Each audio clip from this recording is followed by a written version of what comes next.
Good evening, councillors, staff and, of course, members of the gallery. Nyama, Wurundjeri Woiwurrung Gulyin, Guinganinu Bik Wenawap Darabandari, Nyariana Nyanga Bik Ban Ba Nyagu, Gagukal Nangit Bambuth Yellingbu Bat Gamaji. I acknowledge the Wurundjeri Woiwurrung people on whose land Darebin Council stands. I recognise their continuing connection to land, water and culture and pay my respect to elders past, present and emerging. Membership of this meeting is as listed on the agenda. We have no apologies tonight. Disclosures of conflict of interest. Councillors, does anyone have a conflict to declare? Yes, Councillor Messina. Through you, Mayor Rennie, I have a conflict for item number 10.1, report on feasibility of council becoming an aged care service provider. Thank you, Councillor Messina. We'll remember that when we get to that item. Thank you.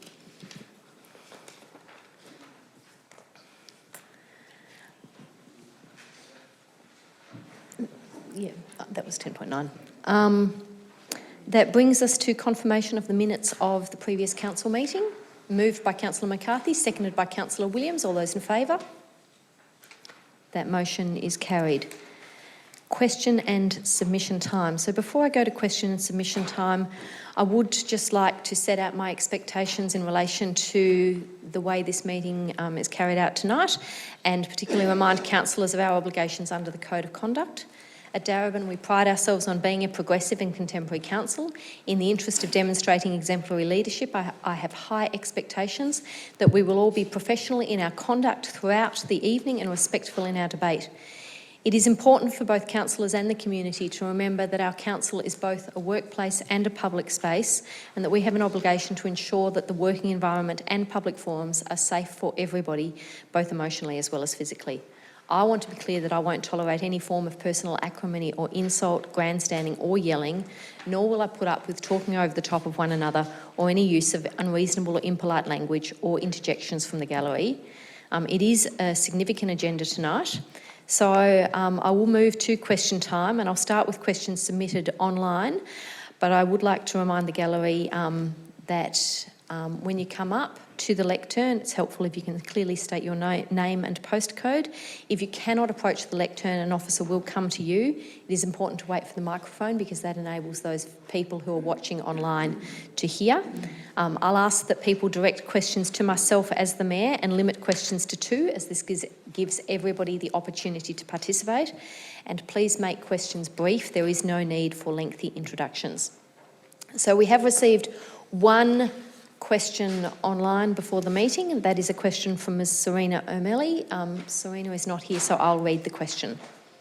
At the Darebin Council meeting of the 5th of October 2018, Council resolved, in minute number 18-289, to oppose the rezoning of public parkland at 1 to 11 McMahon Road and to negotiate for its retention within the municipality. This land is of strategic importance for biodiversity, habitat and recreation purposes because it is located in Clements Reserve, which borders Darebin Creek. Can Council confirm whether this land has been secured from DELP? If not, can a progress report be provided on the current state of negotiations to retain the land? Thank you for this question. I can confirm that Council wrote to the Minister for Planning following the resolution of the 15th of October 2018. In this letter, Council stated that it doesn't support the proposal to rezone the land from public park and recreation zone, and that we're calling for the land to either be surrendered to the Department of Environment, Land, Water and Planning or transferred to Council. Discussions between Council and the State Government about the future of the land are ongoing. However, we understand that the State Government is not proposing to rezone it while these discussions are underway. One of the avenues being explored by Council is the possible purchase of the land. A report to Council with recommendations about the future of the land is expected to be presented in the first quarter of next year. I'll thank Ms O'Malley for that question. I'll now invite questions from any member of the gallery. Ms Vogt, please come up.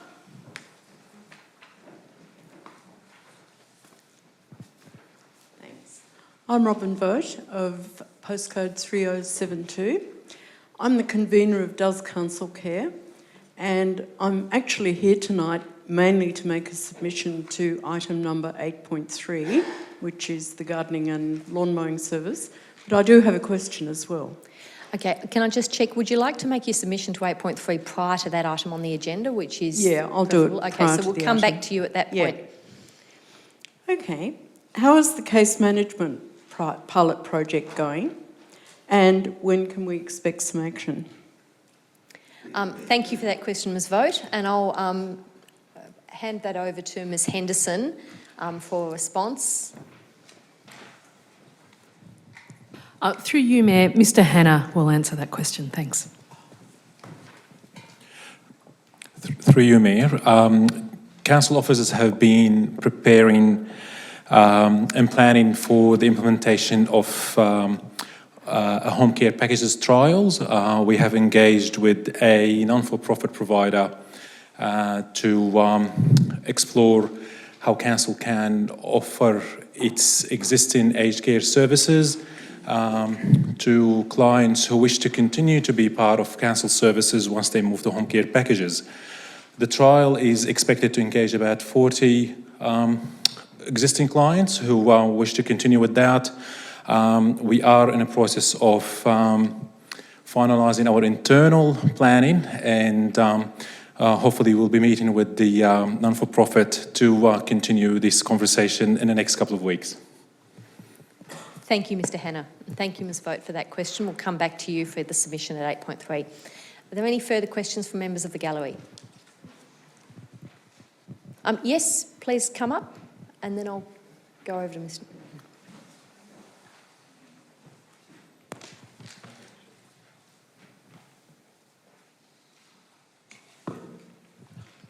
Hi, my name is Nishanatha Dahanayaka, and it's a question on DEC and funding. And I represent a group called People for Human Rights and Equality, and Sinhalese and Tamil community. So my questions are related to the fact that that you have seriously demotivated the DEC team by taking the funds off and now offering a financial planning. Yeah. So the first question is, are you aware of the capabilities of the individuals engaged in DEC activities? And I'll take example of the guy who handles the bookkeeping, Sean, with us. And he has worked for the World Bank as an economist. And myself have also done million-dollar projects in Australia and in overseas as well, right? So it's that kind of a, group of people engaged in this kind of voluntary work. And my second question is, can you view these endeavors rather with some loving kindness, which is a philosophy as volunteers we follow for this? And may I quote a verse from the Buddha that I have repeatedly read at DEC memorial services for the victims of genocide. So it'll take just a few seconds. And goes as Mata yata niyam puttang ayusa eka putta manurakke evampi sabba bhutesu mana sambhavaya aparimanang mettancha sabba lokasmin mana sambhavaya aparimanang uddang adoja tiryanta asambhadang averang asapattang. That means, just as a mother would guard her only child at the risk of her own life, let him cultivate boundless mind of loving kindness towards all beings. Let thoughts of boundless love pervade the whole world, above, below, and across, without any obstruction, without any hatred, without any enmity. Thank you. Thanks. Thank you for the question. I would like to say that as someone who regularly attends the committee of DEC, I appreciate that there are many skilled and talented people with a range of skills, and that nothing in the situation in which DEC finds itself with funding is a reflection on the very fine qualities, skills and professional abilities of members of the committee. Thank you. Are there further questions? I'll take Mr Nugent.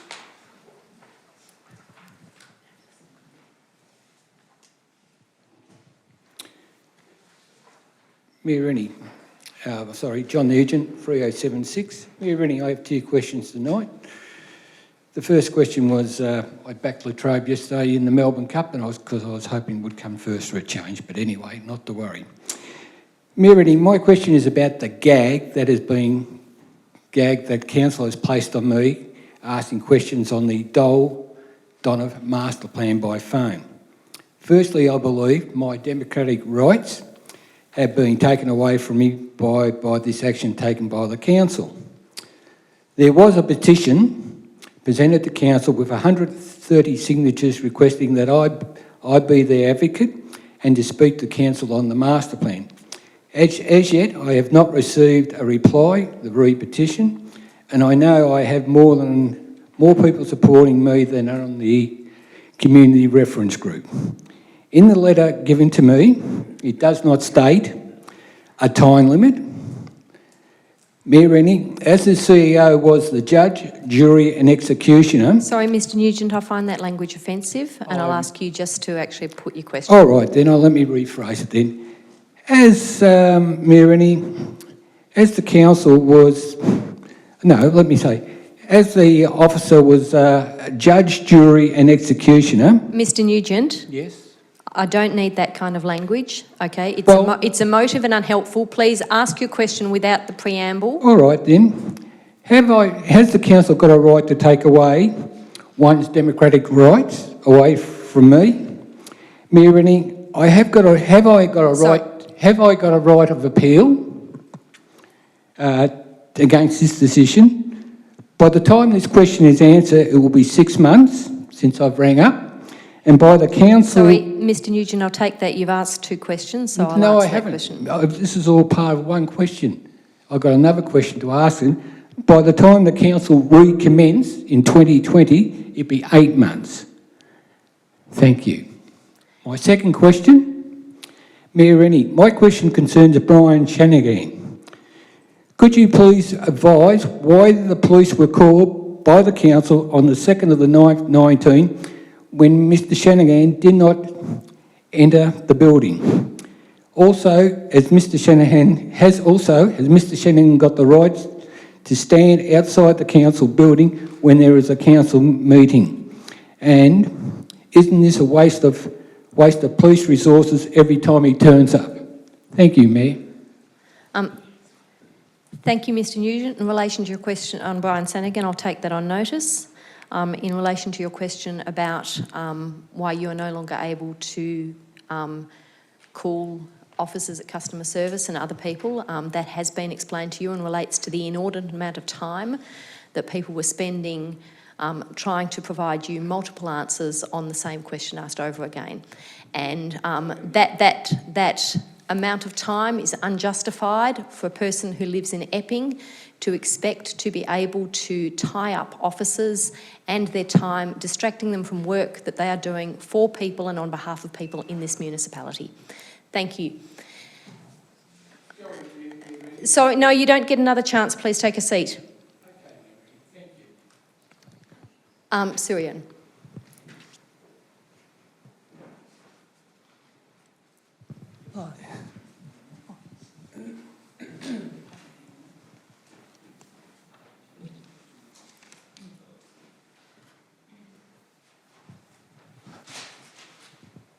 Thanks, Mayor. My name is Suryan. I'm from the Darabin Ethnic Committees Council. I just want to know whether the councillors are mindful of the fact that migrants' lived experience, especially in Australia and other Western countries, is one where they are marginalized, they are made invisible, their skill set and their qualifications and all that learning they have are not valued. That's unfortunately the reality. And so when migrants look at offers, they would view it through that lens. So my question, was the councillors mindful of that fact, that migrant communities' experience in this country, especially in relation to acknowledging the skills and their contributions, as it has been always invisible, that they were mindful of that? Thank you. Thank you for that question. This council is particularly committed to working with communities from all over the world, and this council is particularly conscious that one of our greatest strengths is the diversity of our community and the many wonderful skills and experiences that they bring to Australia and to our community in Darebin. That's on display in many of the policies that we have in place, in many of the activities that Council undertakes, and one of the reasons why we were one of the inaugural councils to sign up to the Welcoming Cities framework, for example, which is a framework that embraces the skills and experience and strengths of people from all over the world when they come to our municipality. Thank you. Are there any further questions? Yes, Adam.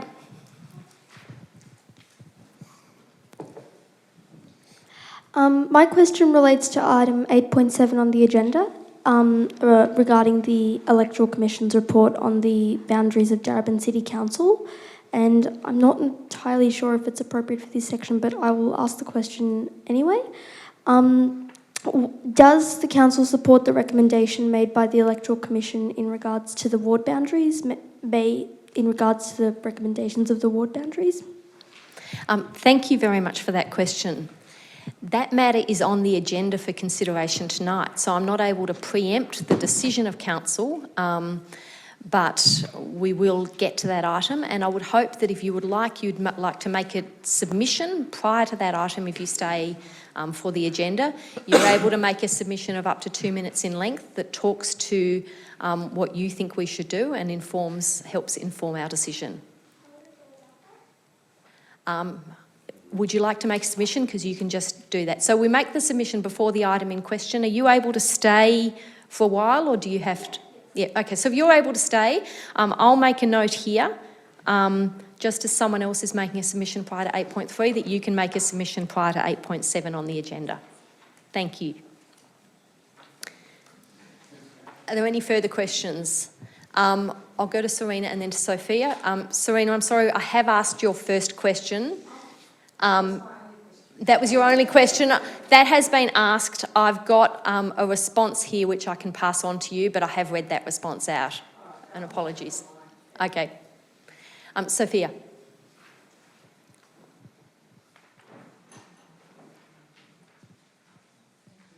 Hi. Hello. Considering all the work and cooperation DAC has had with both council and council officers for over 20 years, and very many times council has sought consultation from DEC on numerous issues relating to the ethnic communities in community issues. Why has the council then passed a motion for DEC to have governance and financial planning training? We've done so much work with council for over so many years, and we were always consulted. To be able now to be given this, I'm almost finished with them. To be given this is which actually we find this very deeply offensive and very degrading. You're making, sorry, yes, you're making a submission. Yep. So I've heard a question, and yep. I can the answer question that question. was just finishing off. Would council apologise to DEC for the statement, and then would they seek to mend relations with DEC for the betterment of not only just the community, the ethnic communities, but also the whole of Darebin Council communities? Okay, thank you for that question. The second part of your question relates to an item on the agenda, so I'm unable to preempt a decision of this council. The first part of your question in relation to why council would offer governance support relates to previous work that council has done with the Darebin Ethnic Communities Council, which identified some governance issues and which resulted in DEC asking and receiving support from council in the form of a consultant to deliver some training. That took place earlier in the year, that council paid for a consultant, and DEC identified in the submission that they would do further work on governance, and as a result of that, council with goodwill extended an offer to support DEC with that further work. So that answers that second part, and you've asked two questions, so I am not able to offer you an opportunity to make a second question, but I'm obviously happy to speak outside of this council meeting. Are there any further questions? No, there are no further questions, so we'll move into the agenda. And urgent business, petitions, sorry. You have a petition, Councillor Lawrence?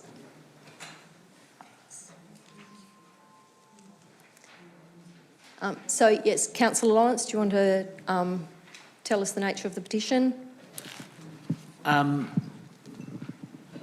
Yes, through you, Mayor Rennie. I'm just tabling a petition from residents, traders and shopkeepers from 74 people in Reservoir who are concerned about the loss of the police station and community safety. And this is the same petition that was 960 were tabled at a previous meeting. Thank you, Councillor Lawrence, and you're seeking to refer that to the CEO? Table it and refer it to the CEO. Okay, I'll seek a seconder for that. Councillor Williams, all those in favour? That motion is carried. Are there any further petitions? No. So we'll move now to urgent business. There are 2 items that have been suggested. Councillor Greco. Thank you, Mayor. I have 2 items. The first one deals in relation to Medivac. It's a motion that I sent now over a week ago. Hopefully it will come up on the screen.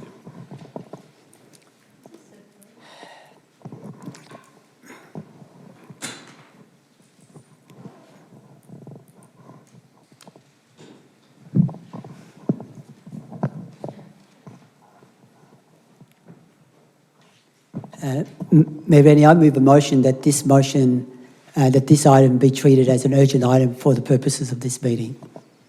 Thank you. Is there a seconder for that motion? I wanted to declare a conflict of interest. Okay. Thank you, Councillor Amir. And the nature of the conflict? Declaring an indirect conflict of interest on this matter, which relates to a federal government issue due to my conflicting duty created for my role as a federal public servant. Thank you. We'll just wait while Councillor Amir leaves the chamber.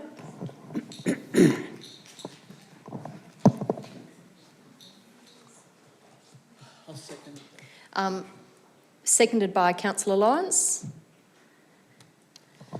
Thank you, Mayor. Look, very briefly, why I'm moving this as a... Sorry. So, well, this is not... Is it procedural? Sorry, apologies with that. It is a procedural motion, so we won't debate that. We'll just move that straight to the vote. All those in favour of accepting this as an urgent item? And against? Thank you. That motion is carried, so we'll move now to the motion. Mayor Rennie, I Councillor move the Gregg. motion as it is stated up there. Thank you. And seconded by Councillor McCarthy. Councillor Greco. Thank you, Mayor Rennie. Look, the reason I'm moving this motion, councillors, and I apologise that it's an urgent motion. Sorry, can I just clarify? Councillor Lawrence, you seconded the motion to have it accepted as urgent business, and I noted that. Councillor McCarthy seconded the motion itself. It's just to clarify. Thank you, Councillor Greco. We'll start the clock again if we could. Okay, yeah, just very quickly, I think the motion is quite self-explanatory, and I think nearly all of the councillors here are well versed in this issue of Medivac and the issue of refugees, particularly refugees that have been incarcerated in offshore. What this motion is that it's a motion calling for council to lobby the federal parliament because at the end, towards the end of this month, the Senate will be making a decision on actually doing away with the Medivac legislation that was put through just over a year ago. And the Refugee Council has actually been lobbying many organisations and also been lobbying the senators directly to keep the legislation that was passed nearly a year ago. It's important that we lobby in this space. I know that we do send a lot of letters to federal MPs, but in this particular instance, it's important that we make our voice heard because what's at issue here is the removal of Medivac. Now, the point needs to be made, as the Refugee Council has pointed out, is that many medical authorities actually support the Medivac legislation. They support it because it's actually brought in results. That is, it's actually made a difference to people's lives. It's actually saved lives. And that's why the medical profession is saying that these issues need to be decided by medical practitioners rather than politicians. And the legislation was constructed in a way that brought the decision-making on people's health back to medical practitioners rather than making it a political decision on whether somebody gets access to medical services or not. So this is basically a last-ditch attempt by this council, which is also a council which is a part of a welcome refugee zone council, and which is an initiative also from the Refugee Council of Australia. And it's important that we support their initiative and their lobbying efforts by directly making some representations to the federal senators. Thank you, Councillor Greco. Councillor McCarthy. Thank you. I welcome this motion by Councillor Greco. I think Councillor Greco has been very precise in outlining the issues ahead, and obviously the point of decision, which of course is in the Senate, where this bill could either sink or swim. And one of the challenges that we have, obviously, is actually trying to understand what the position of the opposition is in relation to this, and the crossbench senators who will have a significant impact on the debate. So the course of action, pleased to support that, and obviously let's hope that some humanity prevails in this debate. I would also expect that by virtue of us writing such a letter, I don't expect that will change the mind of the government, who obviously is driving ahead, but it is a courtesy to let them know about our advocacy. But critically, it is the opposition and crossbench senators who would be aware of our strong position on these issues over many years. But hopefully this is one of those things that helps embolden them to make the arguments. And as a city that has a strong history of both supporting refugees and asylum seekers, both in the policy sense and also in the practical sense, it's entirely consistent with us and our positioning to take on board such advocacy, even at short notice like this. Thank you, Councillor McCarthy. Are there further speakers? No, I'll put that... Oh, Councillor Lyons. Yes, Mayor Rennie. Look, I welcome this motion from Councillor Greco, and the matter is very urgent.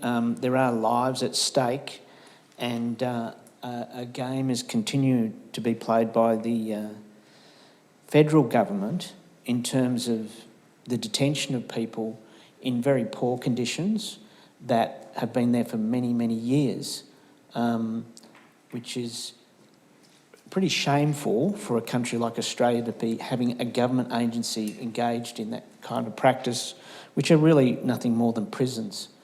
Now, this issue has come to light with reports from from doctors' organisations, and critically that intervention from ordinary people, from people who know about the medical conditions of those people, should be listened to, and politics and ideology really should be put aside. So I very much welcome that the council takes the time to write this letter. Thank you, Councillor Lyons. Are there any further speakers? No, I'll put that to the vote. All those in favour? That motion is carried unanimously. Councillor Greco. Thank you, Mayor Reddy. I have a second motion. Sorry, we'll just get Councillor Amir back in the room. Certainly. Thank you. Yep.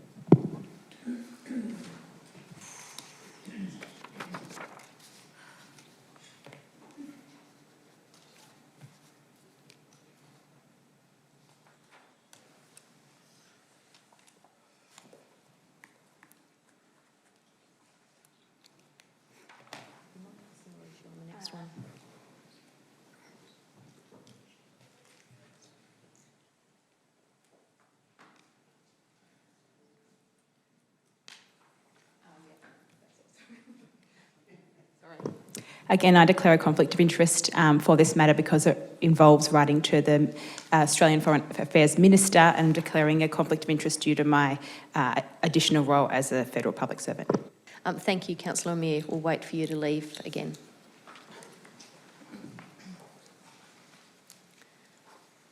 Councillor Greco. Thank you, Mayor Rennie.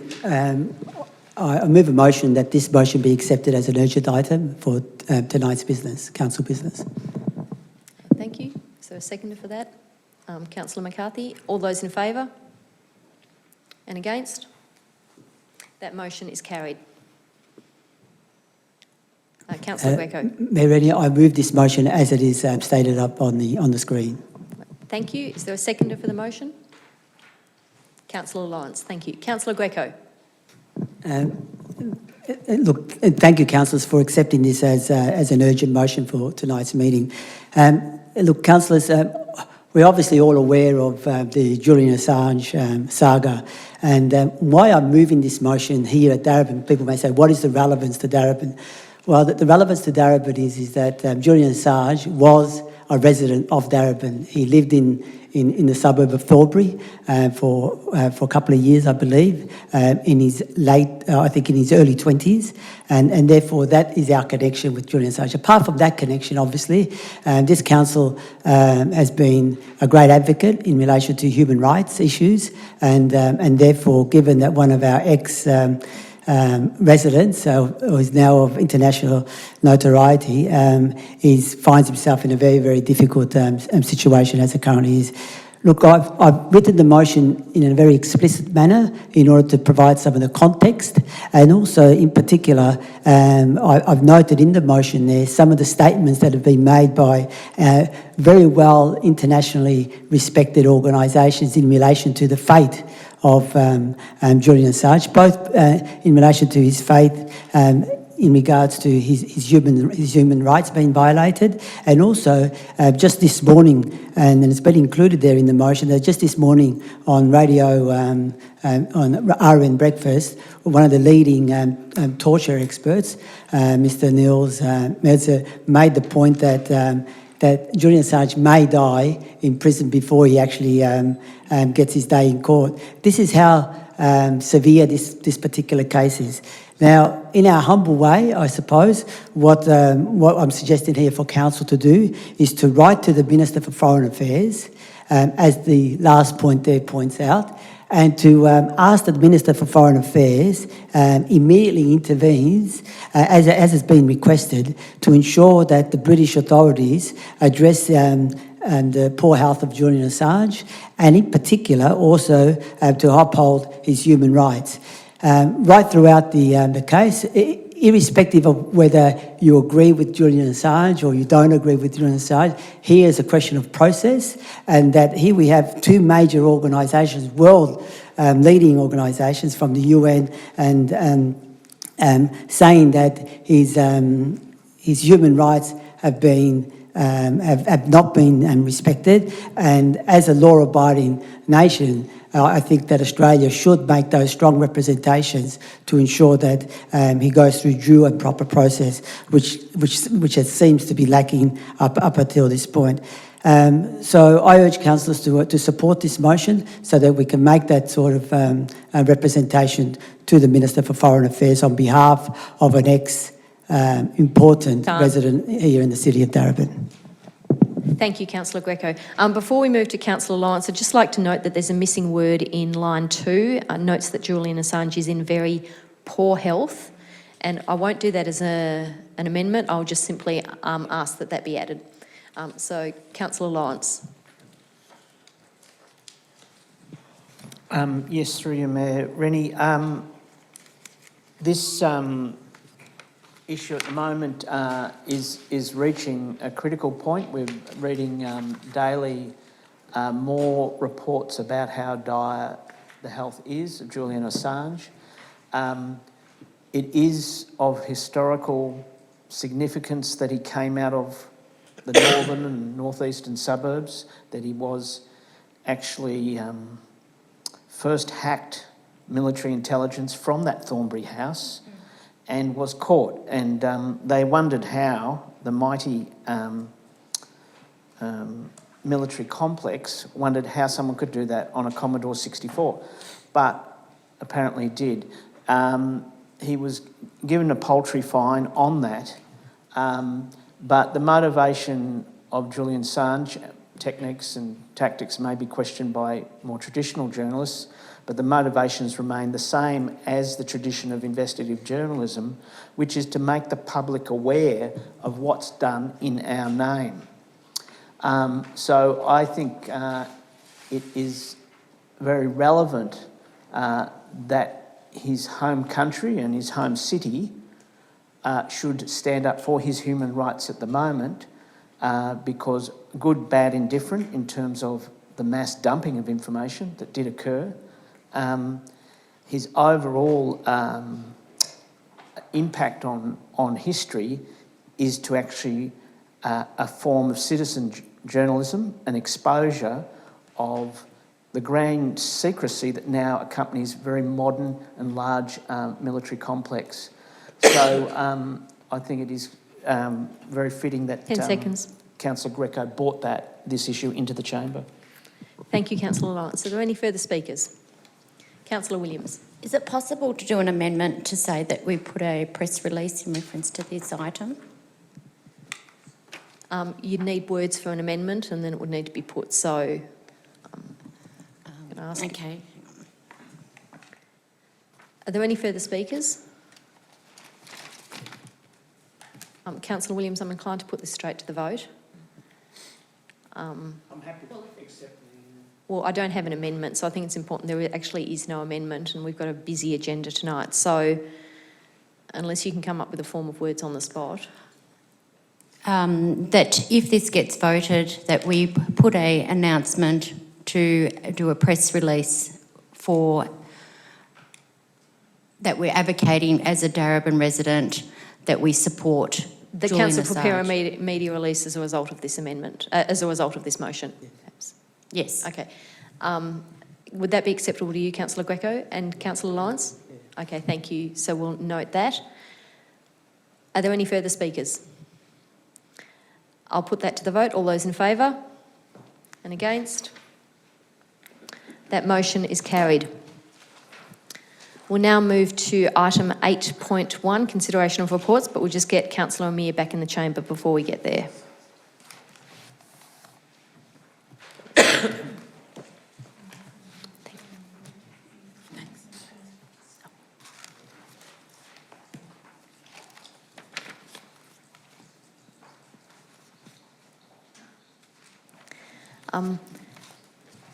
Now, I might, as the Mayor, and before we actually start on the reports, make a note that tonight is the last meeting that Ms Cathy Henderson will be at Council. Ms Henderson has made a very significant contribution as the Manager of Community, General Manager, thank you, and I would like to congratulate her in this forum on her last ordinary council meeting for being successful in the role as the CEO at the City of Moreland. I'm noting that it will be terrific to have her as the CEO of a neighbouring council and that speaks volumes to the skill and experience that she's actually brought to our council here in the last couple of years when she's been here. So congratulations to Ms Henderson and thank you for the amazing work that you've done while you've been here in Darebin.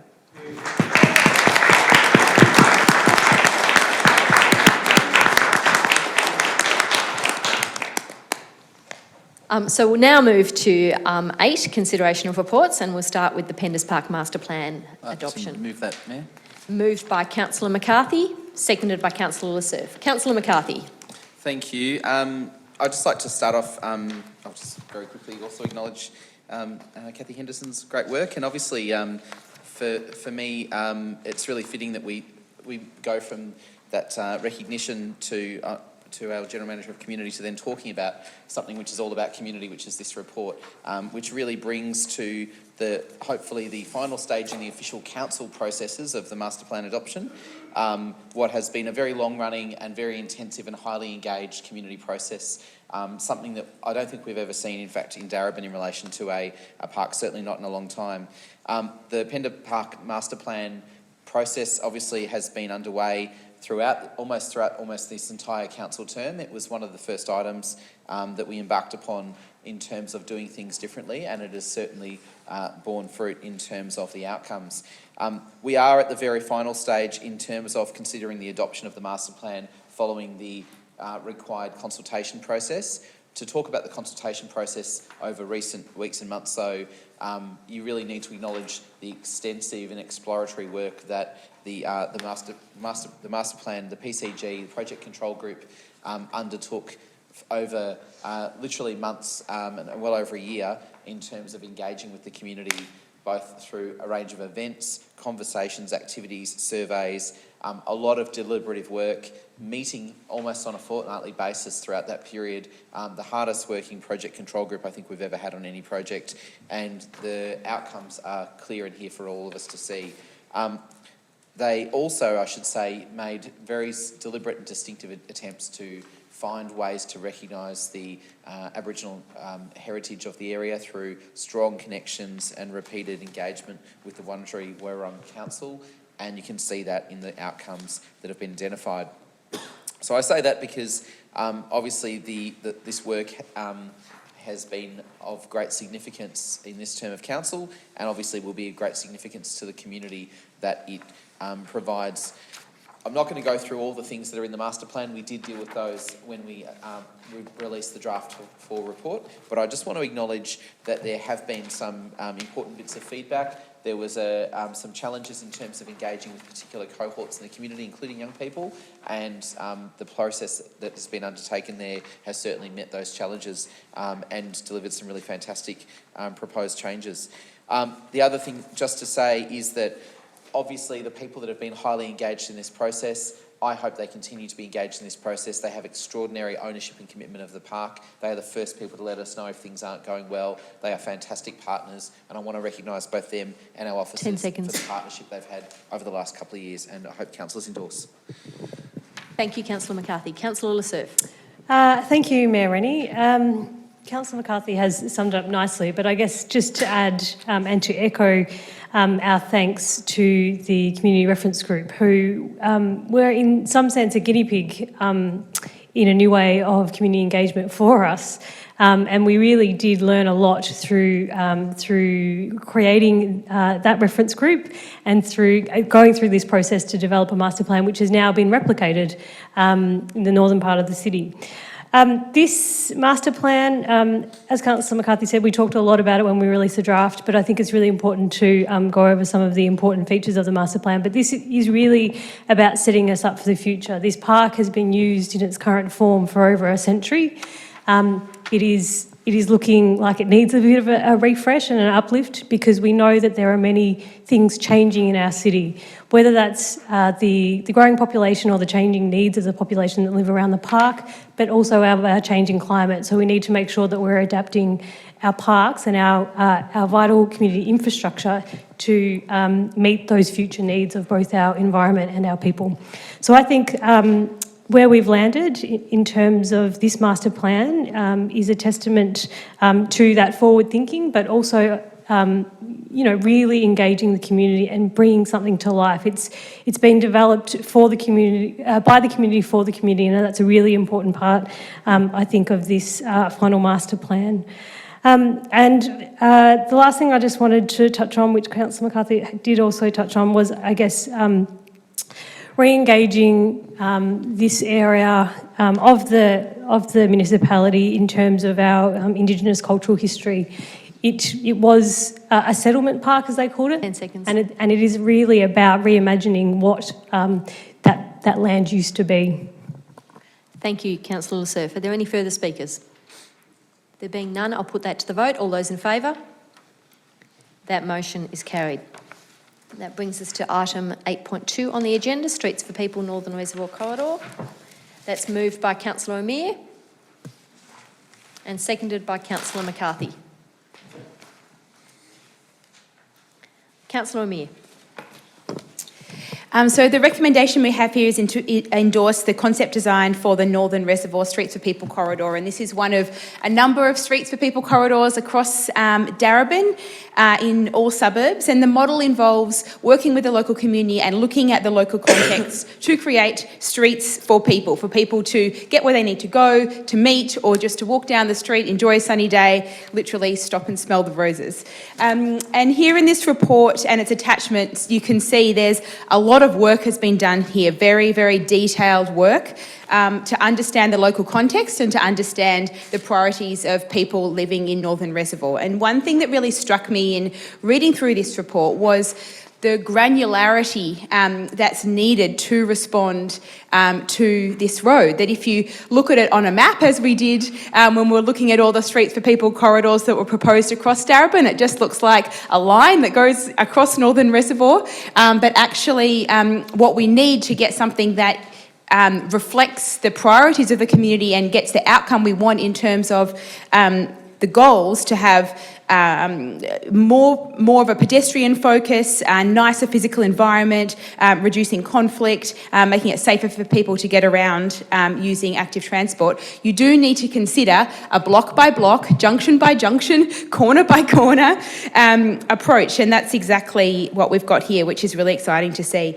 It was really clear what was important to the residents, and they talked about concerns with trucks and the speeds of traffic in the area. They wanted to reduce congestion and have better pedestrian access. And you can see here that there's a lot of local nuanced answers to how some of those things might be achieved through traffic calming, junction treatments, more trees, more street art, more of the amenity that makes it easier for people to be in the street, like having benches to sit on and a tree to sit under and a bus shelter when you're waiting for the bus. So thanks so much to the transport team, who I know have been working very hard on this, and of course to all the residents who have contributed, and I'm looking forward to seeing it happen. Thank you, Councillor Amir. Councillor McCarthy, your question, Councillor Lawrence? Yes, Mayor Rennie, just a question to the officers via you. Certainly. Just in relation to Crookston Road pinch points, I just wanted to know if we have a backlash like we've had in Thornbury on the pinch points, what is the consultation model? Because I'm just noticing fairly low community engagement in the surveys. What kind of process would council do? Similar to the Thornbury one, I think it was Clarendon Street, there was a huge backlash. Thank you for that question, Councillor Lawrence. I'll refer it to Ms Olivier.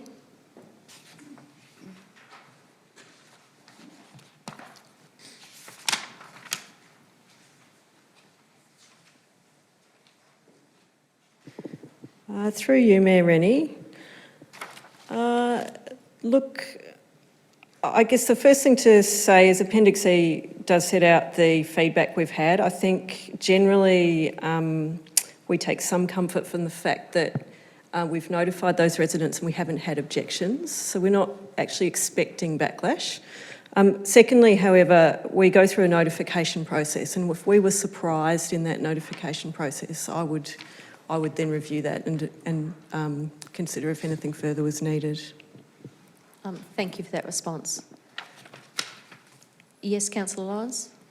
Mayor Rennie, just through you again to the officers, an additional question regarding the objections and concerns raised on flooding, again in relation to Crookston Road.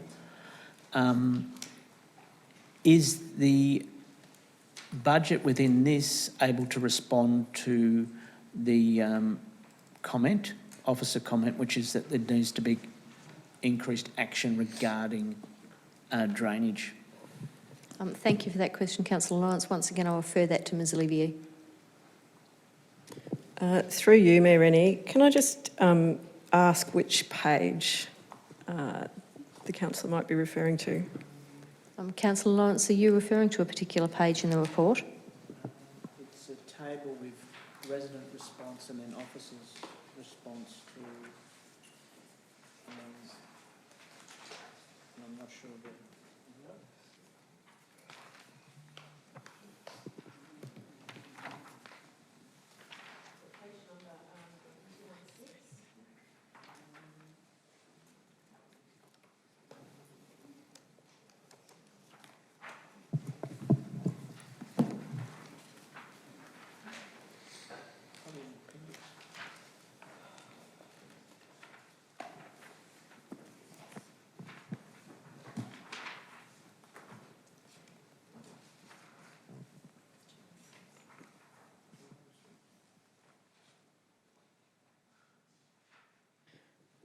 Through you, Mayor Rennie, I I can't answer the specific question at the moment. What I can say is I'm not expecting the works to make drainage problems any worse, and I could follow up with that, a specific answer on whether it improves the situation or not.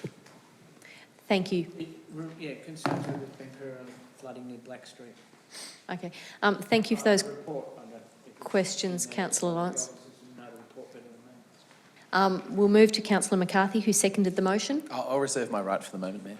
Thank you. Are there further speakers? Councillor Newton.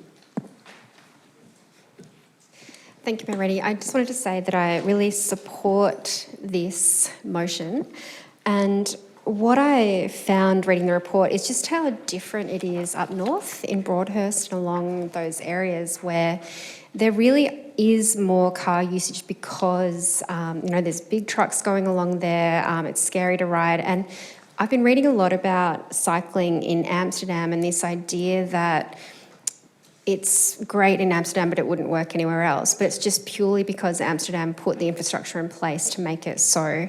And what I'm really looking forward to seeing up here is that this is going to make it easier for people in Reservoir to ride.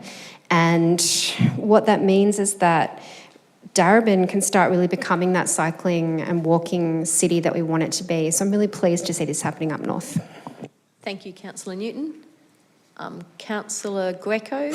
No? Are there any further speakers? Councillor Lawrence. Yes, Mayor Rennie. Look, I'm going to support this report, but I have noted obviously two things that I'm not sure that we have on our books enough resources to respond to the flooding issues that were raised around Black Street. In relation to Broadhurst Avenue, obviously that was a site in 2013, of tragic death on the corner there with an oversized vehicle from Visiboard cutting through onto the footpath and killing a 32-year-old woman. And so this issue of that very large road, which has a truck ban, still being used by trucks, is a recurrent theme. It's a very serious problem. And this treatment in terms of bicycles and narrowing of that street is very, very great improvement. I have some concerns with, and I'm just noting them for officers, and obviously I have noted them, that we don't have adequate reaction to the flooding that is a high stormwater event coming down that big hill around Black Street, and there's also repeats in some other neighbouring streets, and that these works might actually conflict with those. But also the pinch points concern me because these photos we keep looking at are during the day. That street, because obviously I lived off there previously and had to use it daily, isn't a rat run. It is actually one of the only arterial roads for that back corner. It's a daily road. So the pinch points 10 seconds. Are probably not needed because every night every street is full of cars already. So I'm concerned we're actually losing car spaces. Thank you, Councillor and Lawrence. That's not time. getting any safety advantage out of it. Thank you. Are there any further speakers? Councillor Greco. Thank you, Mayor Reddy. Look, I support this report, and I thank the officers for the extensive work and the detailed work that's gone into this report. Also, the extensive consultation that this report has produced. And I understand there's been 3 rounds of community consultation and a lot of stakeholder consultation. And look, and I fully acknowledge the idea behind what we're trying to do here in terms of trying to prioritise people in our roads, and also to minimise some of the conflict that often exists between trucks and cars and cyclists and pedestrians, and as a way of trying to manage the multi-uses of our streets and not make them the monopoly of one mode of transport. So I think it's really great that we're doing this work, and also in relation to avoiding or addressing some of the rat runs that have developed in the northern end of the city as city intensification has increased, and given that it's a thoroughfare for the city, for the people travelling north and south. The other issue that I would just sort of raise is that, and I noted here in the report, is about the heavy vehicle use. And whilst I understand what the report's trying to do, is trying to minimise and control to a certain extent by speed the heavy vehicle movement in that city. I just think that maybe in the future we may need to go back and revisit that. 10 seconds. And speaking to the state government about what we can do to actually try and remove a lot of those trucks from that end of reservoir. Thank you, Keeping Councillor. in mind that I understand Okay, that it that's is an time. industrial area. Thank you. Are there any further speakers? There are none. Councillor McCarthy, did you want to exercise your... Only just to thank all the contributors to the process, and just to note one really pleasing fact about this process, which is that around 2/3 of the people that have been engaged, so over 80 people that have actually made submissions and responses, over 2/3 of them either agreed or strongly agreed with the key directions that were identified the key ambitions that were identified bar one, which is a significant number. We very rarely get that level of community support in relation to what is actually local infrastructure. So I think that's a strong endorsement of what's proposed, and so it should be, because the investment that will be required is in the millions of dollars over coming budgets, and we want to make sure that we've got it right. And obviously, as we've already heard, our officers will be watching this closely to look at the implementation of those components, which is great to see as well. Thanks. Thank you, Councillor McCarthy. I'll now put that to the vote. All those in favour? That motion is carried. That brings us to item 8.3. Mayor, I'd like to move the... Sorry, we have... No. Please, we have a submission to hear from community members. So, Ms. Vote.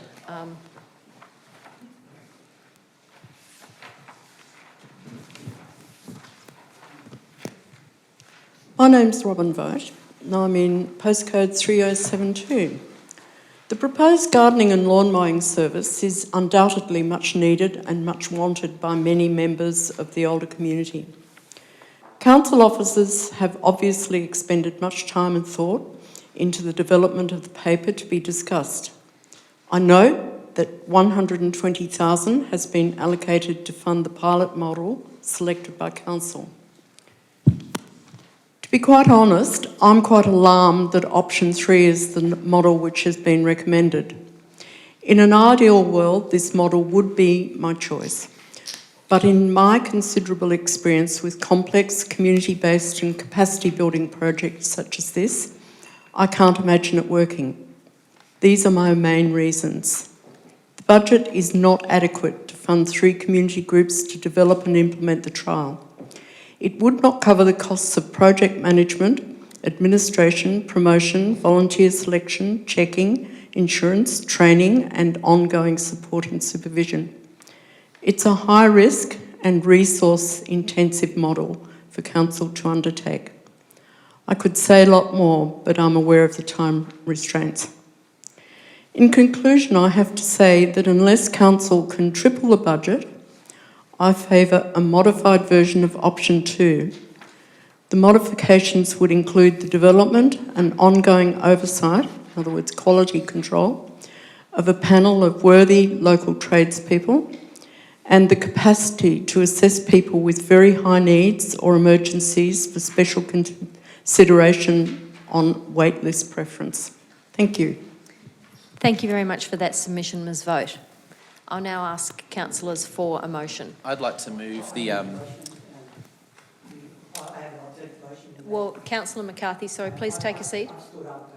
No, but the practice in this chamber is not to stand up. We've specifically been over that. The practice is not to stand up. Councillor McCarthy started speaking before you did and indicated he had a motion. So that's the motion we're going to go to. Obviously, if Councillor McCarthy's motion is unsuccessful, there will be an opportunity for another motion. Councillor McCarthy. I'd like to move the recommendation with a slight amendment which officers have which is an amendment to point 1. Thank you, Councillor McCarthy. Is there a seconder for that motion? Councillor Newton. Thank you, Mayor, and thank you also to Robin Vogt for that submission. Value anyone who makes a submission to these processes and gives great thought to it as well.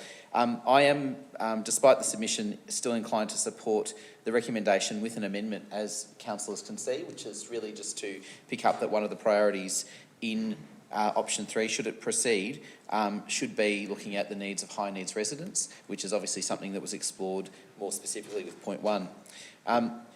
One of the things that's challenging when we look at models for the delivery of services in this space is to be able to ask the question, how much does it cost? How can we deliver the best value to the broadest number of people, or the people who need it most, or some combination thereof?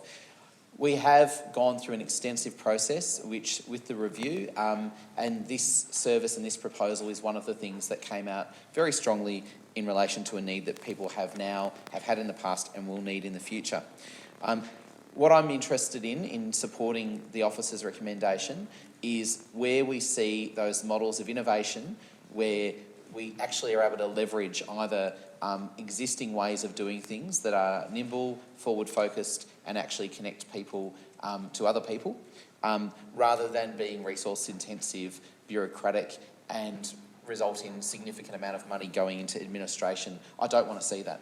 And that's why, for me, this is my preferred recommendation of the 3 options, because it takes us in that space where we demand better and more positive outcomes for more people wherever we can.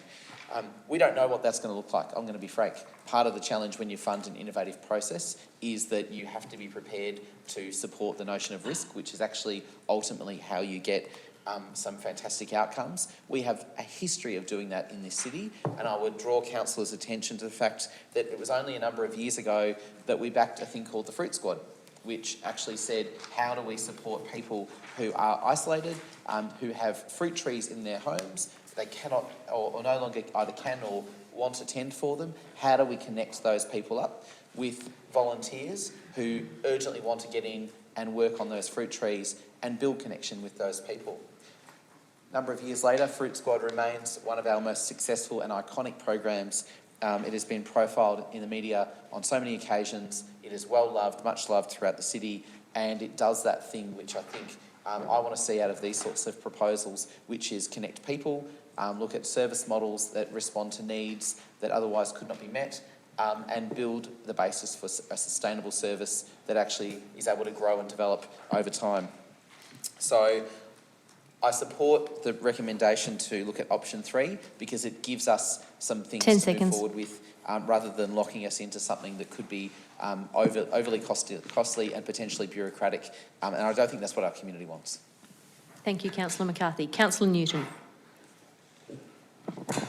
Thank you, Mayor Reddy. So I'm supportive of this motion as well, and I really want to commend Kathy Henderson as well, who has led the aged care review, which led to this being one of the 96 recommendations that we're now looking at putting forward. And I really agree with Councillor McCarthy that this one is quite challenging, and I agree also with Ms Vogt that this is a reasonably small amount of money to work with for what we want to do. But what I'm excited about, and I'd also really like to commend Robin and Shardy for their work on this too, which is about being flexible and looking at a few different things, because we know that there's social isolation, we know that people want to stay in their home, and we know that we have had successful processes like this with the Pitch-It innovation, for example. And what I can imagine that you might come up with here is something a little bit like Fruit Squad, where you might have a volunteer service where you can match perhaps young people who might like some work experience with older people that need lawn mowing, gardening services. And I feel like it just brings a few things together where it could reduce social isolation, allow people to stay in their homes longer, and give young people and other people opportunities of volunteer work. I think there's really, really big challenges that demand will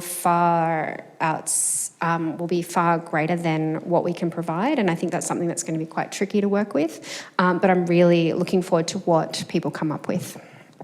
Thank you, Councillor Newton. Are there any further speakers? Councillor Greco. I have an amendment to this motion. Originally, it was supposed to be an alternate motion, but I put that as an amendment.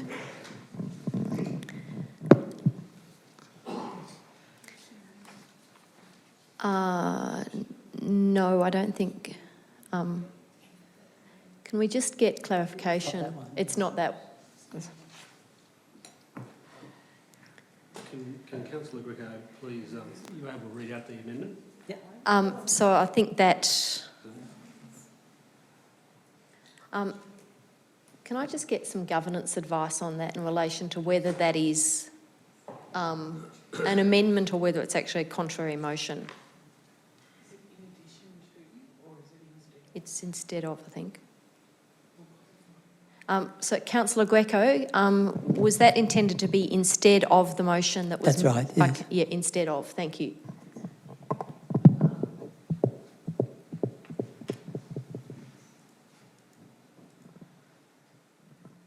So...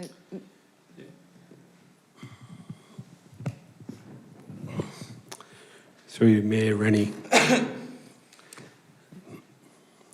My view, Mayor Rennie, would be that part one of this recommendation appears to be a significant change of direction to the extent that it appears to be the direct opposite of the motion before council, at least in part.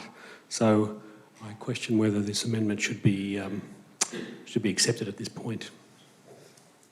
Okay, thank you for that advice. So, Councillor Greco, I'm hearing from our governance advice that this motion is actually contrary or in opposition to the motion, and an amendment cannot be in opposition to the motion. It can only be a change. So I'd ask whether you could foreshadow this as a motion should the motion under consideration not... Instead, I'll seek a clarification, Mayor. This report and the construct of this report is that it offers various options. As a result of that, I've determined some particular options which are part of this report. And I think that those options should be allowed to be debated and to be put forward as an amendment to other options that have been put forward there, because the options are put there as options, as alternatives to one another. So they should be considered in that light. So I just ask for further clarification about that, because that's been my understanding of why we have options in reports, so that we can actually entertain other options in the debate. Thank you for seeking that further clarification, Councillor Greco. Mr Mann, with that clarification from Councillor Greco, would that change your advice? Through Mayor Rennie, no, it wouldn't. Of course, the options can be put forward, but on the basis of this motion before the council being defeated, other options, of course, can be put forward and debated and voted upon. Thank you for that clarification. Councillor Greco, with that advice in mind, I'd ask whether you could hold on to this and flag it as an alternate motion or foreshadow it as a motion to come up. Mayor, unfortunately, given the decision that you've made, I'll have to move a motion of dissent to the decision that you've made in relation to not allowing my amendment to be considered. Okay, so I have a motion of dissent in my ruling. I'll ask Councillor Newton to come up and take the chair while we deal with that.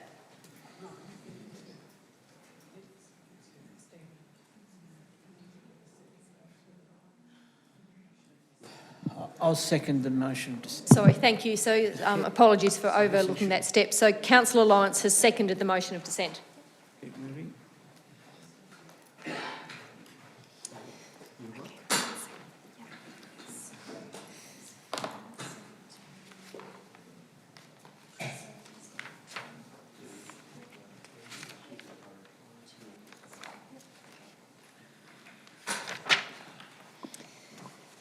Councillor Greco, you have 2 minutes to state the reasons for dissent. Thank you. Look, my reason for the dissent is that these reports, the way that they're written, they provide various options for us to consider. As a result of that, depending on who gets up on their feet first and prosecutes one particular option, therefore, as a result, it excludes other options being considered as alternative options and for them to be debated. Because the way that we're proceeding now is that we'll be considering the motion that's been put forward by Councillor McCarthy. If that motion gets up, there's no debate in relation to the alternative motion or the alternative amendment that I'm trying to put forward.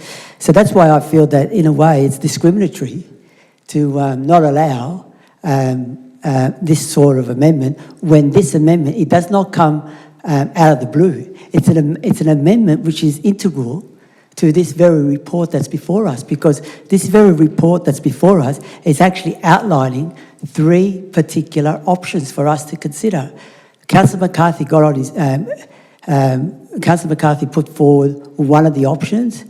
I am putting an amendment in relation to a different option. Let's debate that.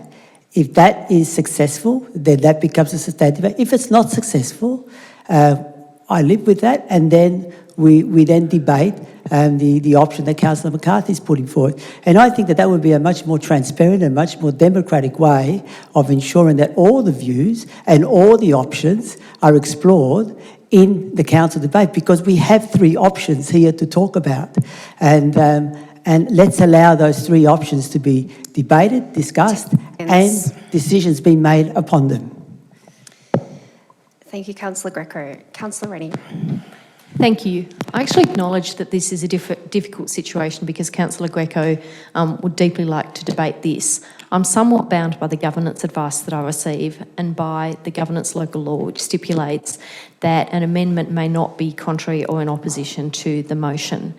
And, you know, to the question of whether it's contrary or in opposition, if we have a report that says we can paint a wall red, white or blue, and someone puts forward a motion that we paint it red, if someone puts up an amendment that we paint it blue, that is in opposition to the motion that we paint it red. And I think that that's fundamentally the problem that we have here. There is a way to deal with this, which is that Councillor Greco is able to speak against the motion. That will provide him with some opportunity to discuss why he's speaking against the motion.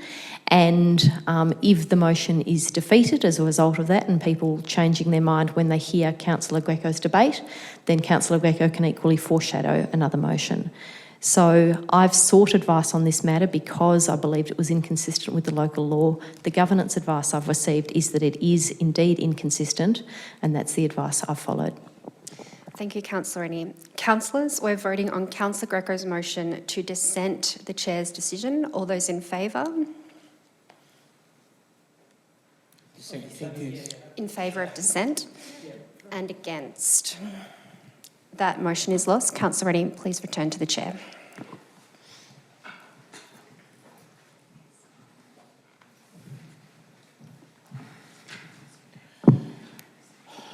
So thank you, and I think I've done it again.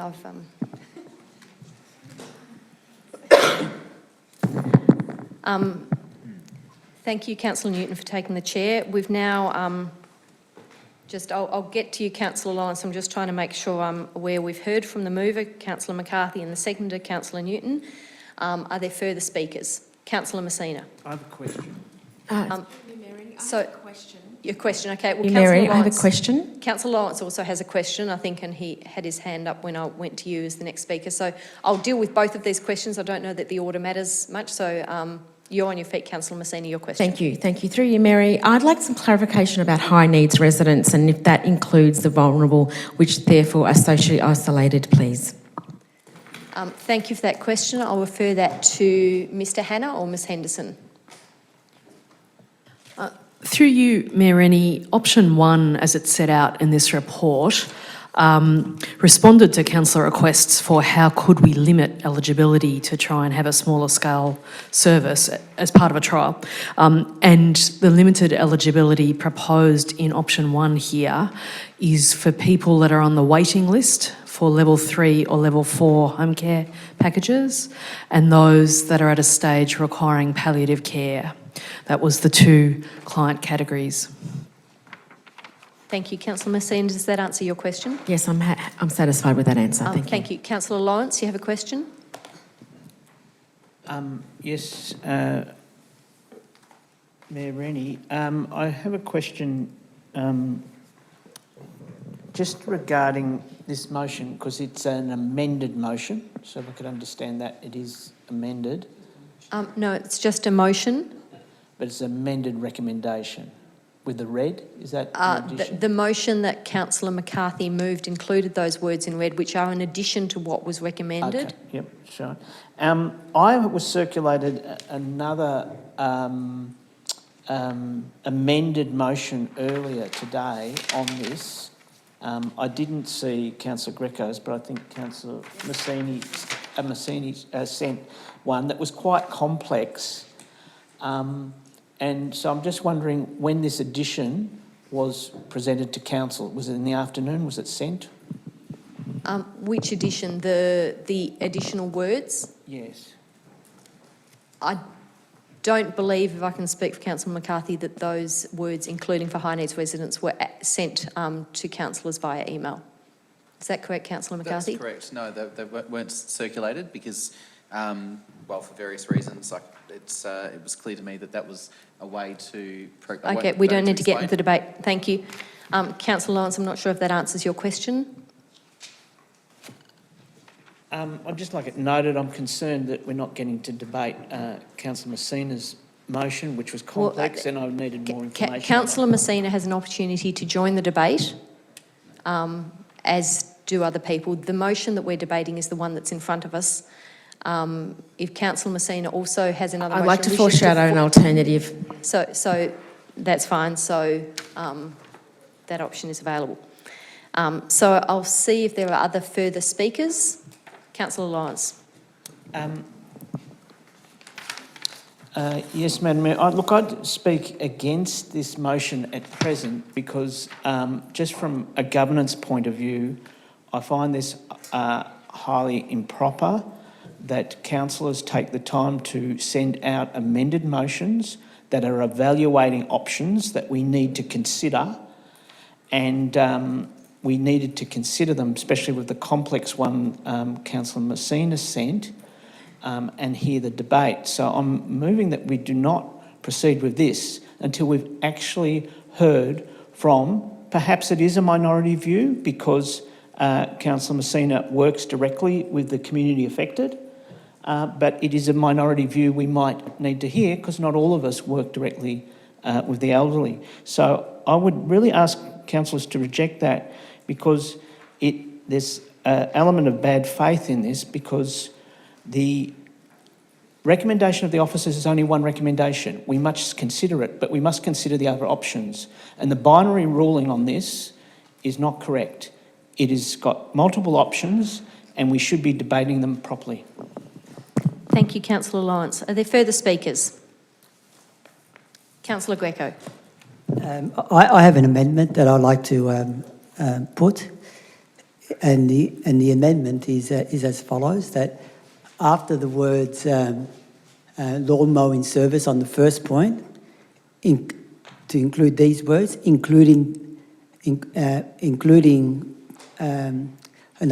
the word lawn mowing services, providing immediate temporary assistance to high need residents. Councillor Greco, if I could get you to repeat that again slowly so that it can be captured for the screen. So after the word lawn mowing service, and to have the words including providing immediate temporary assistance regarding gardening and lawn mowing services to high need residents. And then I have a second part of that amendment.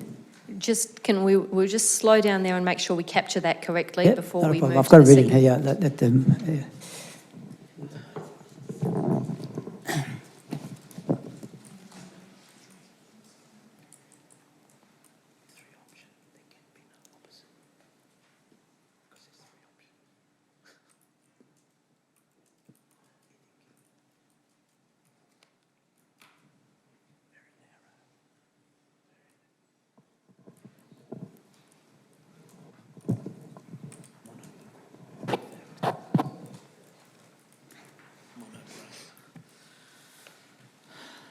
So, Councillor Greco, I don't think we were still, I heard Councillor Greco say, including providing immediate temporary assistance with gardening and lawn mowing to high needs residents. Yep. Is that, so we're just missing with gardening and lawn mowing. And Councillor Greco, the second part of your amendment? The second part of the amendment would be an additional point, point number 5, that would read as follows. The council receives a report. Sorry, Councillor... Suggestion that we deal with these one at a time rather than as a whole amendment? Sorry? That we deal with these amendments one at a time? No, it's all one amendment. No, I it's think one amendment. Councillor Greco wants to deal with them together, so we'll deal with them together. Thanks, Councillor Greco. Continue.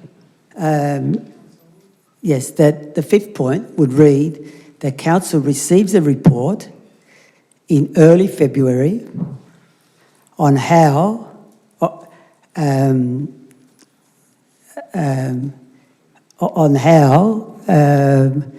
option 2 could be implemented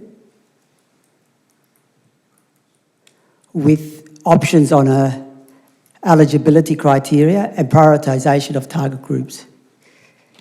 So it's seeking a report. Council receives a report in early February on how option 2 could be implemented. Could be implemented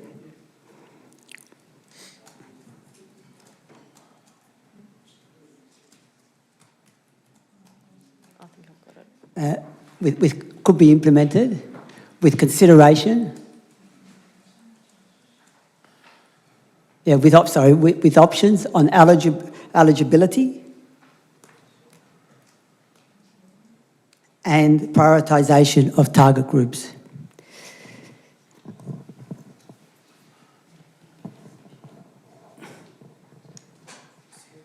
Thank you for that amendment, Councillor Greco. We'll just wait for it to get on screen, and then once it is, I'll ask the mover and the seconder if it's acceptable to them. And I'll also just check in with our governance manager in relation to whether that's acceptable under the governance local law.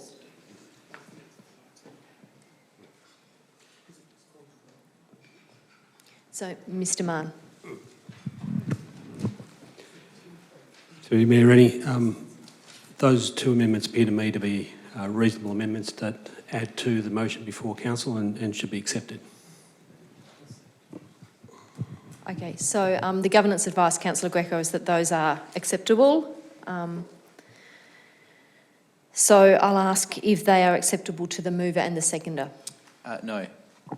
No. So we'll debate those amendments. Councillor Greco, I'll take them as moved by you or seek a seconder for those amendments. Seconded by Councillor Lawrence. Councillor Greco.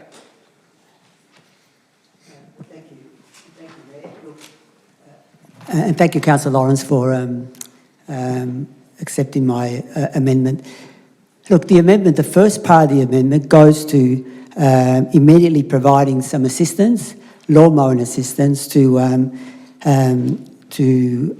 people with high needs. And as the report states, there are up to about 80 residents that have high needs, and I think that we should immediately be providing some assistance to them. The second part of the motion then talks about looking at, because this report did not go into detail about how we could implement in the future option 2, which I believe is the better option. And why I say that, why I make these alterations to the amendment is that, as we've even heard from members of from the gallery, what is being proposed here in terms of the option 3, it just doesn't cut it. It just doesn't go far enough in terms of what the community has been telling us over the last 11 years that I've been on this council. And also what the community told us in the consultation. I just refer councillors to page 240, where it says, it appears community members asking for this service, that is are keen for council to provide the services directly via contracted tradespeople. This is what the community is telling us. This is what $250,000 of consultation has delivered to us. And what we have now is we're going to go through a process of further consultation, talking to others that could provide a service, a volunteer service. And as it was mentioned, that it could be a very precarious service, an uncertain service. And here we have to wait another 12 months because as the report says here, which was not mentioned by Councillor McCarthy, is that we have to wait until November next year for the comeback on these so-called trials. So there the community has to wait another further 12 months after money has been spent on more consultants, more money going out, when we can just directly assist pensioners and people that have been screaming out for this service for many, many, many years, as long as that I've been here on council. And it's something that actually I've been elected as one part of my mandate over the many years. I've been elected on this issue. And that's why I'm advocating for a strong... It's not rocket science about having models. We could have these alternative models that Councillor McCarthy talks about, and we could do that work separately. Here is a proven model that can be done and can be put into action very quickly, and people can start receiving Councillor some Greco, decent that's services time. from council. Thank you. Councillor Lawrence. Yes, Mayor Rennie, this additional points obviously speak to the red parts of the points, is a very reasonable request to actually consider a properly and adequate funded service that removes the risks that have been identified in the officer recommendation. It's really important for people to actually know the processes that we're talking about. I have had experience of doing gardening for people in this situation for many years, both paid and volunteer. And the issue there is that we do not want to pink bats with our community, either the volunteers or the pensioners themselves. Frankly, I've been in a situation of overseeing volunteers. They don't all know how, one, to talk to older people. They don't know always about the machinery they're using or the hazards they're leaving by addition, deviation or omission of lawn mowing. Now, I note the report that this recommended this was produced at great expense, and in my experience it doesn't marry up. The cost outweighed the MEA award for such a report. But we're now embarking into the real world with real things, with real machinery, and we've got an imaginary and fantasy idea that volunteers are going to suddenly come up. We've tried to find volunteers here for 10 years. Some of the groups that were going to do it, we've actually defunded just recently in the community grants. But even when they tried it, they couldn't make it successful, because we actually need to have tradespeople or properly trained people to do this. We need to fund it. Thank you. Are there any further speakers to the amendment? Councillor Amir. This is a challenging situation, and I admit several minutes ago I was not sure how I was going to vote on this one, but I'm actually now going to speak against the amendment. This is for a couple of reasons. One is that we know that other councils, including in neighbouring council Whittlesea, have tried a model similar to option 2, and they have decided that it's not something that they continue with, and Whittlesea are not alone in that. The reason for that is that although, of course, there's lots of different options for how it could be implemented, when it comes down to it, it's really a sliding scale along eligibility, about how broad you want the eligibility to be and how high you want the subsidy to be. So at one end, we have broad eligibility and or high subsidy, which can be very, very expensive. And at the other end, we have lower subsidy and or lower eligibility. If we go for lower eligibility, there will be so many people in Darebin who will be still wanting this service who won't be able to access the service. and who will be upset and angry, and they won't necessarily have all the information to understand, or, you know, there might be loopholes where they'll be missed, so that their neighbour will get the service and they won't. And to me, that doesn't seem fair. At the other end, we have very, very high eligibility, where we then spend millions of dollars on private property at the expense of putting that money into public space, into public gardens, into things for the whole community, rather than for individual houses. And I think that neither of those options are the path that we want to go down. And Councillor Lawrence asked where the volunteers will magically come from. We've already seen lots of volunteers who are involved in the Fruit Squad program that Councillor McCarthy mentioned. From talking to the CEO at Diverse, the limit there is not the number of volunteers, it's they need more cars, more space to store the food. There's lots more people who we know will be willing to help. Thank you. Are there any further speakers to the amendment? Councillor McCarthy. I'll speak against the amendment, and I appreciate the considered tenor of the debate and the thought that people are putting into this.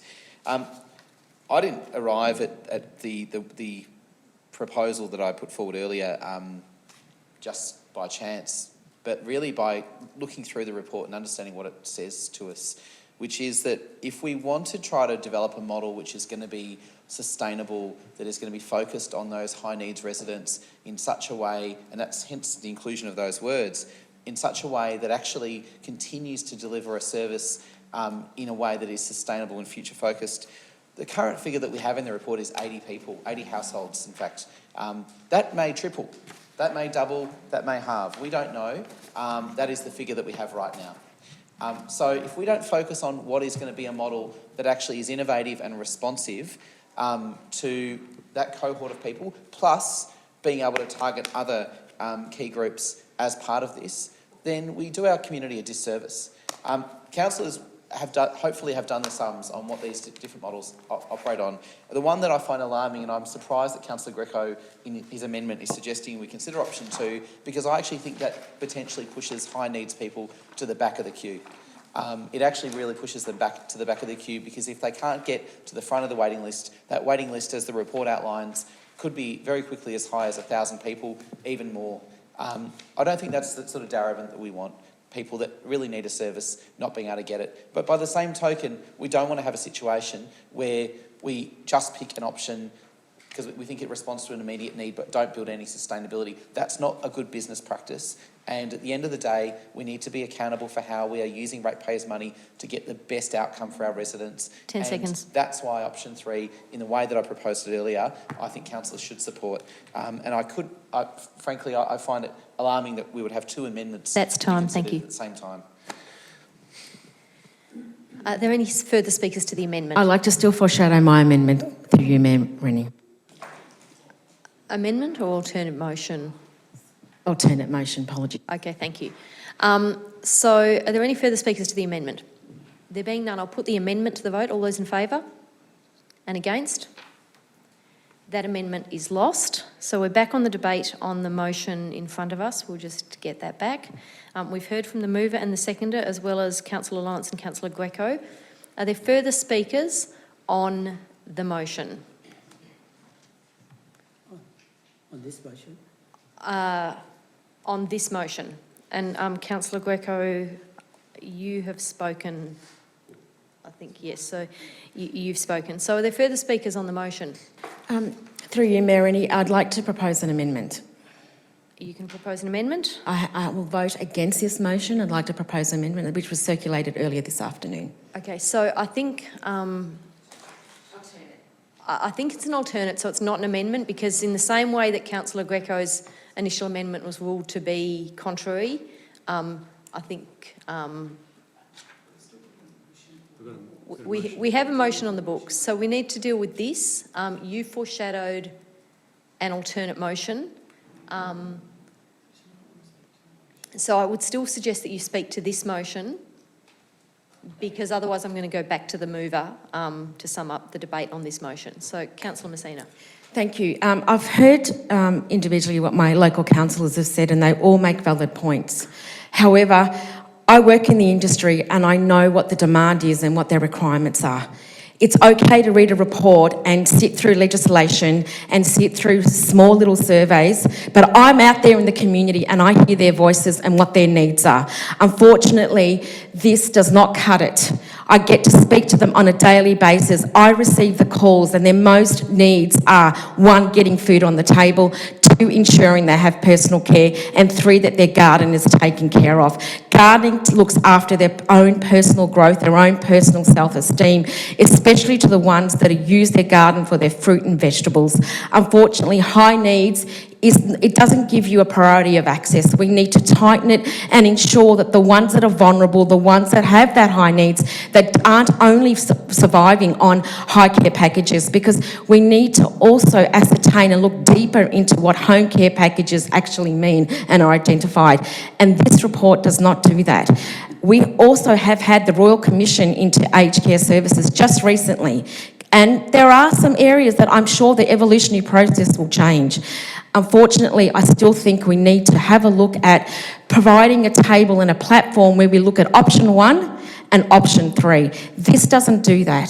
So I'd like to ask my fellow councillors to please look and consider what option 1 is actually doing, and also amend it to include it to provide the report by June 2020, because we're going to leave it until November 2020. That is not enough.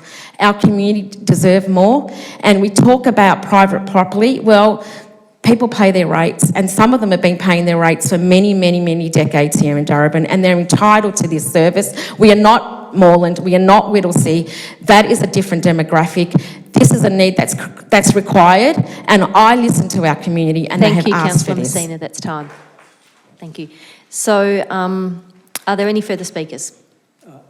I have an amendment to make. Sure. The amendment would be that council defer this item to the next council meeting. I think that's a procedural motion, not an amendment. I'll just ask for advice from Mr. Mann. Through Mayor Rennie, I think that can be accepted, a deferral to the next item. Need a seconder. And Sorry, but it's a procedural motion, not an amendment. Is that correct? yeah, I understand, yeah. So, Councillor Greco, that would be, we're just going to check the rules.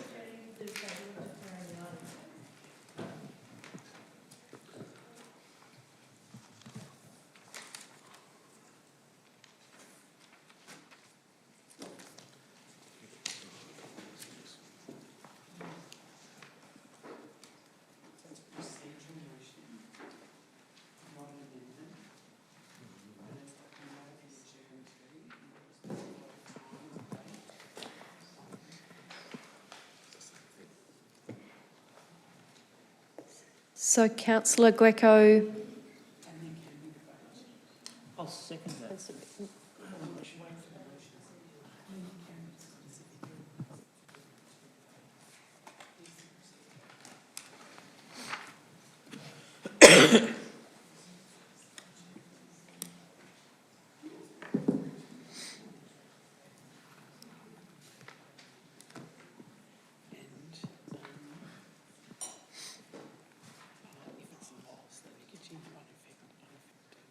Okay, so Councillor Greco, I think what you're requesting is a procedural motion, and that it would be that the matter be adjourned to, and I would need a particular time and date.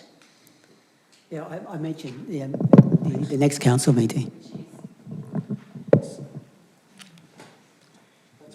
So we can do that, so that the matter be adjourned to the next council meeting, ordinary council meeting. Is there a seconder for that procedural motion? Councillor Lawrence. We can debate this, but only in relation to the time and date. So that's the only things that can be debated. I don't believe there's a lot of merit to debating the time and date. But Councillor Greco, as the mover, would you like to debate the time and date? Well, I said it was the next council meeting. According to our new timetable, I think it will be on the 6th of December. Okay, thank you. Councillor Lawrence. Just speak briefly to the date. I'd be very happy for the next meeting so that I could actually understand and go through in detail Councillor Messina's options. Thank you, Councillor Lawrence. Can I please ask a question? Sure. In terms of what it means to adjourn the debate, when we return on the 6th of December, will we be returning exactly to where we are now with the mover and all of those speakers and all of those amendments have already been moved? Okay. So I'll just get some clear advice. Yes. Yes, so in answer to that question, what the procedural motion to adjourn the debate would mean would be at the next meeting we would take up with the same position that we're in now, with the same motion in front of us and the same people having spoken on the 6th of December. So I'm putting the Mayor, procedural motion... if that's the case, I mean, it just defeats the purpose of deferment, and I withdraw. If that's the case, I would then withdraw my motion of deferment and move an amendment. Thank you. Another amendment. Thank you, Councillor Greco. Councillor Greco's withdrawn that procedural motion. No, but I need I first need clarification on what you've just said. If we're going to just continue on from where we left it off here, that was not the intent of my deferment. The intent of my deferment was to put this report away, let's go back and think about it, maybe our officers could do some more work on it, and then to come back and have another debate on it. Okay, so I'm not sure of what form of words you would have to suggest to put that up. You can't. I've heard, I'm hearing from a governance point of view that it can't be done. On that basis,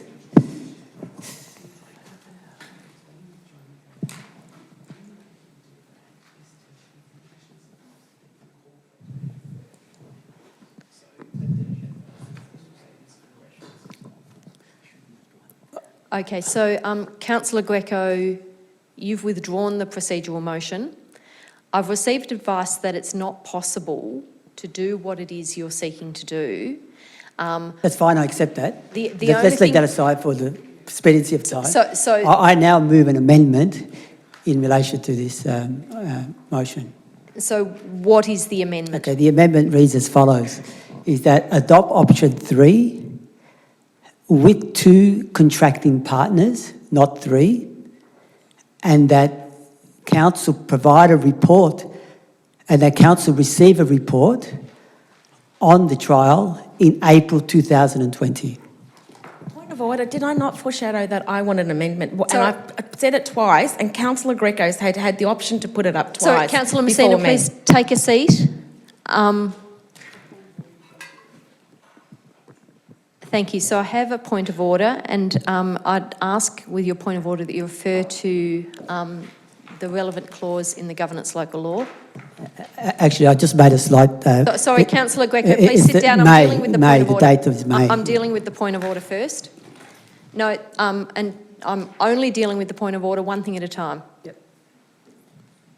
So, Councillor Messina, you've raised a point of order. Can you refer to the relevant section of the... It's going to take me some time to look that up, but I've asked for an amendment, an alternate motion on 2 occasions, and you have not come to me for that. And I've circulated it earlier today. I gave this council, this chamber, the respect of showing that alternate motion earlier today. Councillor so I'd like to Messina, see the respect. I hear your frustration. Please take a seat. Okay, I'll remind councillors that we deal with motions one at a time. Okay. We can only deal with the motion in front of us, and we have a motion in front of us. We're obliged to deal with this motion first. People can make amendments insofar as they are not in contradiction to the motion that we have in front of us. The motion that Councillor Greco initially sought to put up was ruled to be in contradiction, okay? Therefore, it cannot be heard as an amendment. Okay, people can foreshadow other motions, but we only get to the foreshadowed motions once we have dealt with the motion in front of us, and we still have a motion in front of us that we have to complete debate on. I move a motion of dissent, Chair. I'm not sure what you're dissenting in. You can be clear which part of what I've said you're actually dissenting in. I'm dissenting in your misjudgment of not going to Lena Messina after the deferral motion had gone through. I'm happy to debate it now if you want. It's pretty 101 No, meeting sit down. procedure. It was not clear whether Councillor Messina was moving an You can amendment. dissent in the... Councillor Lawrence, please sit down. You can dissent in the chairperson's ruling. I haven't actually made a ruling. Well, your actions have made a ruling and you're explaining why you've gone to Councillor Greco and it's wrong. Please sit down. Just wrong. You said amendment and you said alternate. You said two things. To me, that's not clear. She should go back to you after the referral finishes. It's very clear. Not to mention procedural fairness, but you have a proposal that's detailed and informed.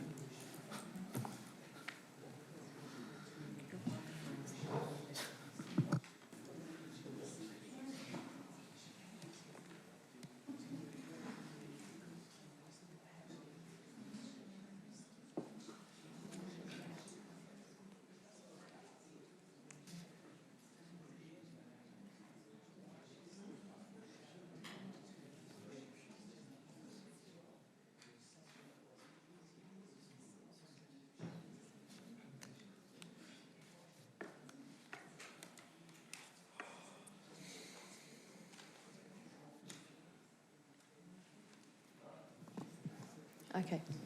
Councillor Messina, I've heard that you are frustrated at this situation. You have twice foreshadowed an alternate motion. Okay. We cannot deal with the alternate motion until we have dealt with this motion.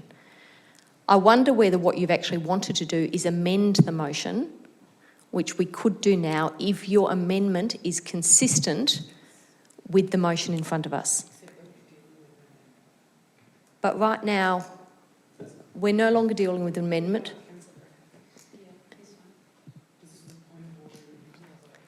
Okay. So, with apologies, Councillor Greco has put another amendment on the table. You might wish to consider whether you want to put an amendment on the table, which you can do. We cannot deal with your alternate motion until we finish dealing with this motion. So it's not that I'm overlooking it, it's that twice you have said that you have an alternate motion. To use alternate and amendment, and you corrected me. Okay. Let's not get stuck on this, okay? What I'm hearing is that you wish to enter the debate now with an amendment on this. So we'll deal with Councillor Greco's amendment. The order of which we deal with amendments does not have any material impact on the outcome. We'll deal with Councillor Greco's amendment because it's on the table. We'll then move to you. So if you could have the wording for your amendment ready, we'll deal with that. So, Councillor Greco, you've suggested this amendment. I just want to correct the wording before we move. So, that receives a report on the trial in May 2020. And the exact date is the council meeting of the 18th of May 2020. There's only one meeting in May, yeah. Okay. So I'll now see if there's a seconder for this amendment. I'll second it so we can move forward. Okay, thank you. That's seconded by Councillor Lawrence. So, Councillor Greco, over to you for the debate. I'm not sure if the amendment's acceptable to the mover and the seconder first. Sorry, good point. Is this amendment acceptable to Councillor McCarthy and Councillor Newton? No. No. So we'll enter the debate. Councillor Greco. Thank you, Mayor. Look, I heard Councillor Messina and I acknowledge and respect her expertise in this area. And, you know, she's observed this, obviously, through her work in the sector. We have observed this through our role as councillors for the last 11 years. That's what elderly citizens continuously ask us. And as the report also mentions, it's a question that's frequently asked of council officers whenever they are in contact with residents. So what this amendment then does is that it restricts the option 3, and that rather than having 3 contractors, let's just go with 2 contractors. We'll save a bit of money. But most importantly, let's report back in May, and I know that this will put a bit of pressure, but you know, so be it. It needs to happen because we've waited so long.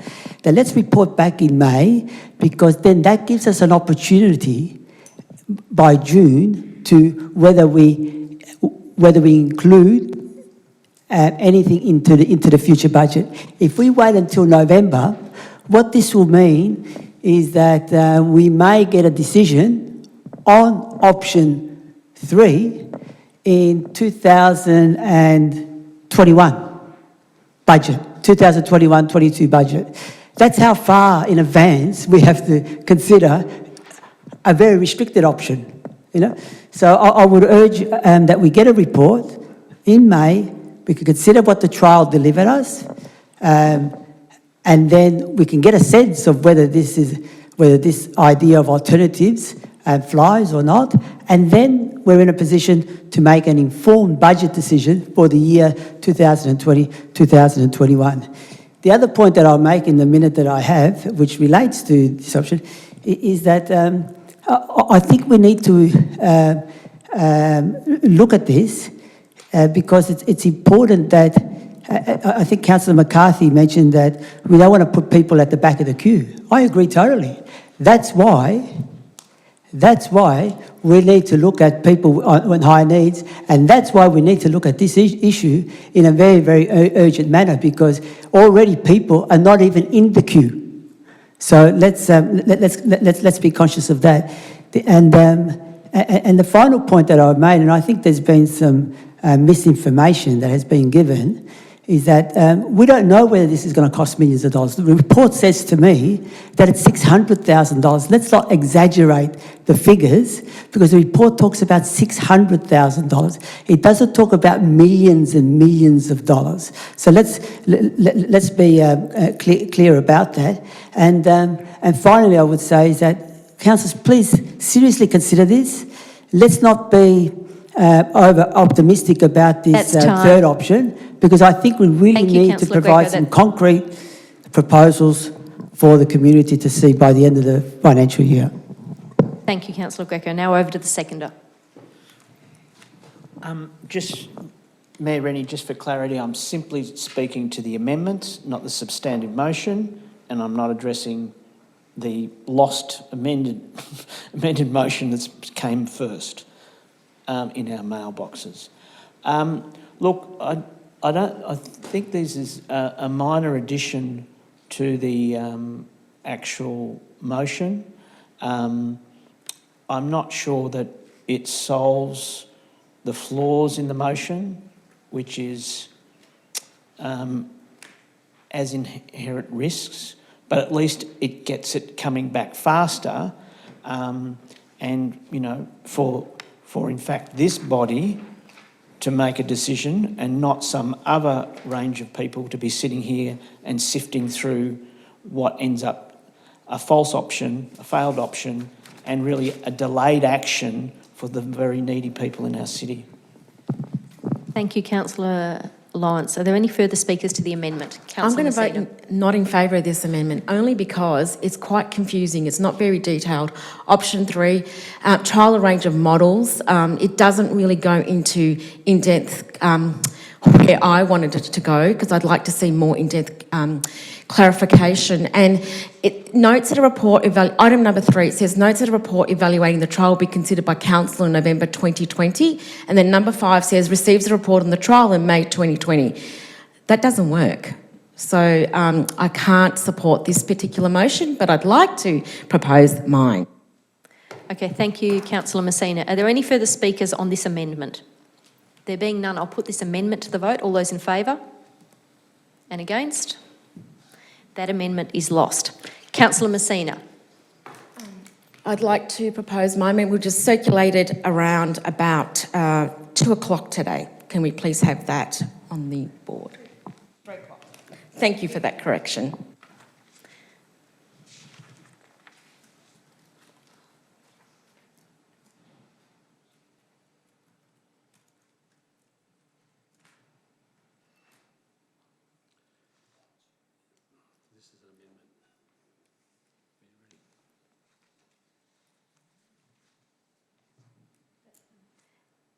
Councillor Messina, I think I've seen 2 versions. Can I check whether this is That's not the right version. That's not the right version. So we'll just I sent take that around down. earlier. I gave you a copy. So there was a subsequent one.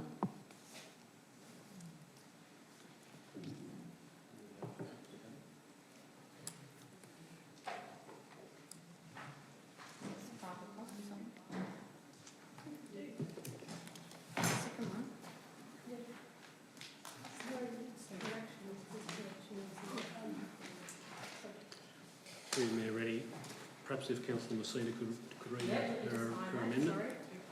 We'll take that down, please, because that's not it.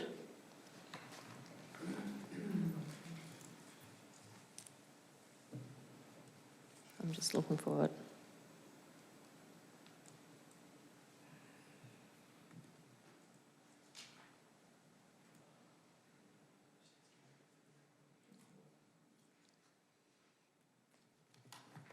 Would you like me to read that out? That Council number 1 adopts option 1 as outlined in the report and a trial of temporary garden and mowing service provided to restricted eligibility high needs residents. Number 2, in addition, implements a scaled down version of option 3 with 1 or 2 trial community projects to be awarded through a pitch it process dependent on budget, noting that the original council allocation of trial gardening service was $120,000. Number 3, agrees that data will be gathered as part of the trial to inform future planning and to identify a model that best addresses council's concerned about equity, value for money, financial sustainability, environmental and community benefit considerations. Number 4, notes that the report evaluating the trial will be considered by council in May 2020. And number 5, establishes a panel of trades to enable informed decision making for residents looking to hire gardening help.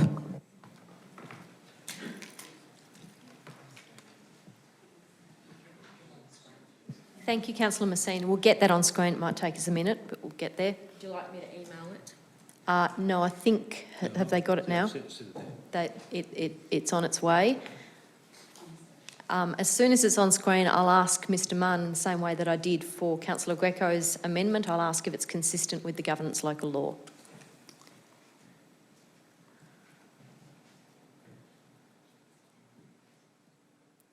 I'll second the motion. Sorry, Councillor Lawrence, I'm first, as I just mentioned, seeking advice as to whether it is an amendment or whether it's contrary, opposite.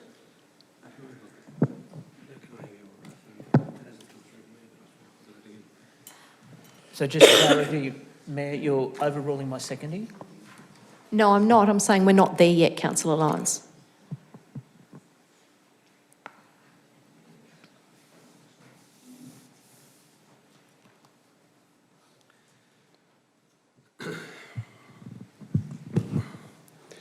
Through you, Mayor Rennie, consistent with my advice on the earlier amendment was put up, it appears as though this amendment, it certainly in part, appears to be significantly a change of direction, and to the extent that it appears to be a indirect opposite to the motion we have before us. So my advice would be, certainly with regard to point 1, that it's should not be accepted. Point of order. Mayor, Councillor Lawrence is making statements about council officers which are inappropriate. I could certainly hear them, and I'd ask him to refrain from doing so. Thank you. I haven't heard the statements, but I would ask any and all councillors to make sure they don't make any statements. I'm happy to withdraw my statement about this process, not giving Councillor Messina's motion. Okay, thank you. So, Councillor Messina, just as Councillor Greco's earlier amendment was found to be inconsistent with the governance local law because it was opposite to the motion in front of us, so your amendment has been found to be inconsistent with the governance local law because it is the opposite of the motion that we were debating. So, how many times, sorry to you, Mayor Rennie, please, I have all respect for what you've just stated, but how many times during this particular council have we put similar things up and that has never been brought up before? And today, this evening, Councillor it has. Messina, thank you for taking a seat. I understand that this is difficult for people who want their amendments to be debated. You can once again foreshadow this as an alternate motion, but that can only be dealt with even when this motion is lost. So we are in a position where we really have to get back to dealing with the motion in front of us, and when we've dealt with the motion in front of us, we can consider options available to us. So on that basis, I'm going to bring us back to the debate. Councillors, we could continue to go round with more Mayor amendments. Rennie, look, it saddens me to do this, but I just out of respect for other councillors and their views, I move a motion of dissent against the chair in relation to this matter. Thank you. Is there a seconder for that motion of dissent? Yes. That's been seconded. Councillor Newton, I'll ask you to come once again.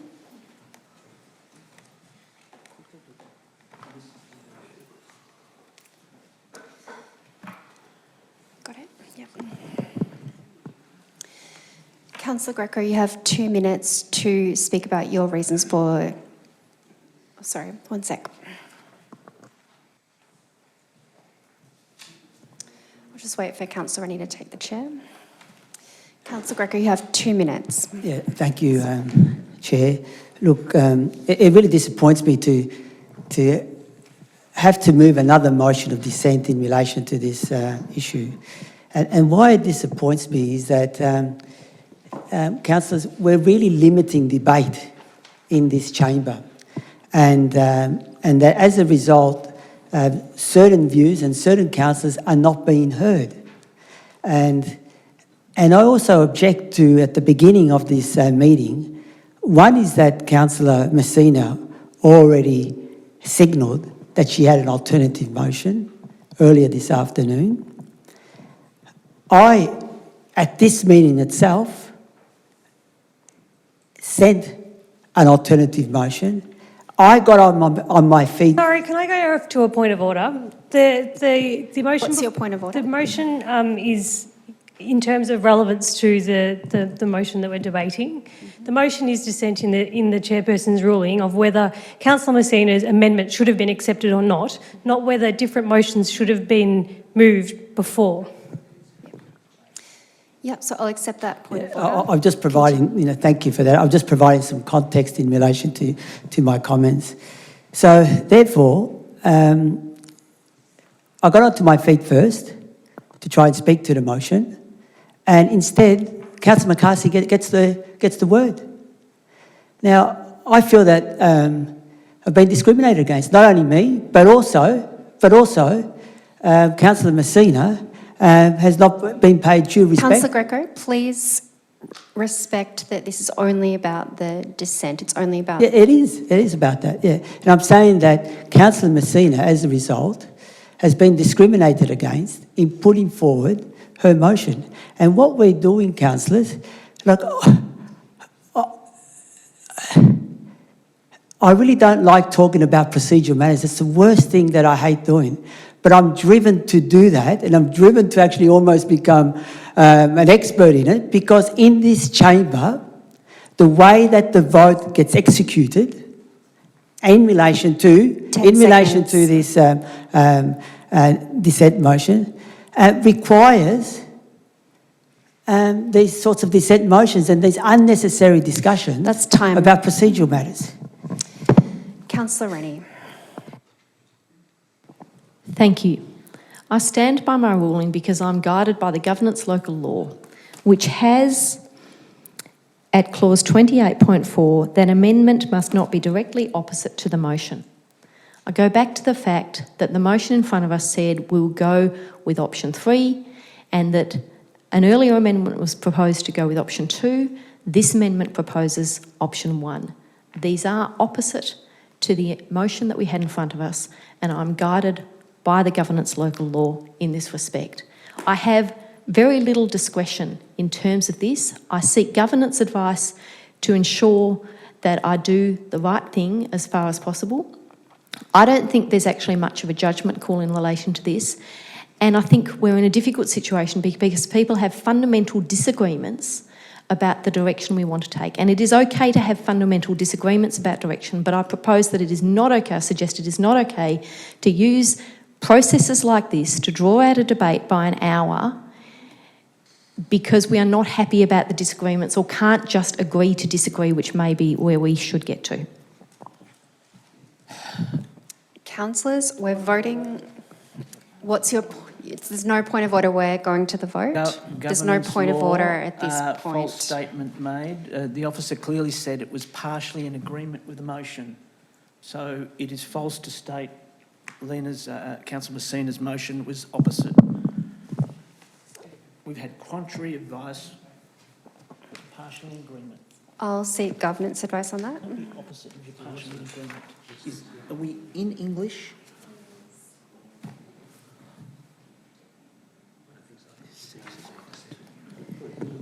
Sorry, can I just request that through the chair, that unnecessary commentary out loud that can be heard by most people is really not contrary to the way that we conduct meetings. Yes, absolutely. Thank you. So we're dealing with the dissent motion and only the dissent motion at the moment. So we're going to put that to a vote. This is the motion to dissent the ruling of the chair. All those in favour and against?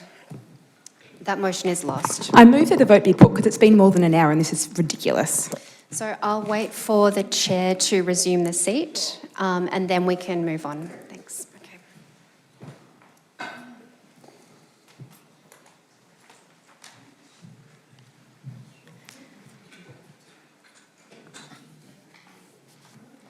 Okay. Mayor, I have a question. Thank you.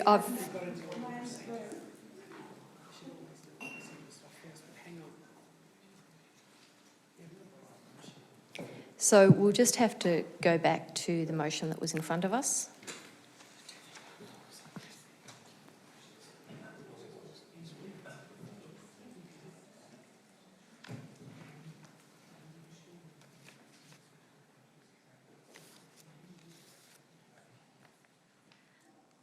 So thank you to Councillor Newton for taking the chair briefly. Councillor Amir, you've put a motion, it's a procedural motion, that the motion now be put. Is there a seconder for that? And I have a question, Mayor Rennie. Sorry, under the governance local law, I have no discretion whatsoever. The governance local law is very clear. I have to deal with this first. Is there a seconder? Seconded by Councillor Newton. There is no debate on this procedural motion, so we will vote on it. The motion is that the motion now be put. All those in favour? And against? That motion is lost. So, Councillor Messina, you have a question. My question is, if my motion was in actual fact against the original motion, then why was I given assistance to draw that motion knowing that I was going to put that on the table? Would the governance officer not have advised me that it was against and it was directly opposite that particular motion? So what advice am I getting? Thank you, Councillor Messina. I believe the advice was that your motion can absolutely be put as an alternate motion. I'll just confirm that with Ms Henderson, perhaps. Through you, Mayor Rennie. When Councillor Messina and I spoke today, what I conveyed to Councillor Messina was that it was very likely that the wording would be counted as oppositional and likely that it would not be able to be an amendment. But it wasn't clear and dried, and I suggested that Councillor Messina speak to the Mayor about it. But I pointed out that that was the issue, that you may not be able to move it as an amendment. Okay, thank you. We are on the motion. We've heard from the mover and the seconder. We've also heard from Councillor Lawrence, Councillor Greco and Councillor Messina. Are there any further speakers on this motion? No, there being no further speakers, I'll go to the mover. Councillor McCarthy, for a right of reply. Look, just I just would express some disappointment that we find ourselves in a bit of procedural stuff here. Councillors have the ability to vote against a motion if they disagree with it and then put a motion that they foreshadowed. Instead, we've had a very long, drawn-out debate, and I apologise to the members of the gallery who've had to sit through this. The fact of the matter is that we have to make a decision, and I put forward a proposal. We'll see where we get to with it off the back of the vote, but the fact of the matter is that we need a solution. We can't keep delaying consideration of this. This is a viable proposal, and I hope that councillors support it so we can move on and deal with other items on the agenda. Thank you, Councillor McCarthy. I'll now put that matter to the vote. All those in favour? And against? That motion is carried. Can I have my note against? Thank you, Councillor Messina. I'll check. Do others? So Councillor Greco, Councillor Lawrence and Councillor Williams would like their vote in opposition recorded. We'll do that. Councillors, we've had 2 hours of difficult debate. I'm actually going to suggest that we take a 10-minute break. That'll give everybody time to stretch their legs and come back ready for the next part of the agenda. So we will start at 8:20 on the dot.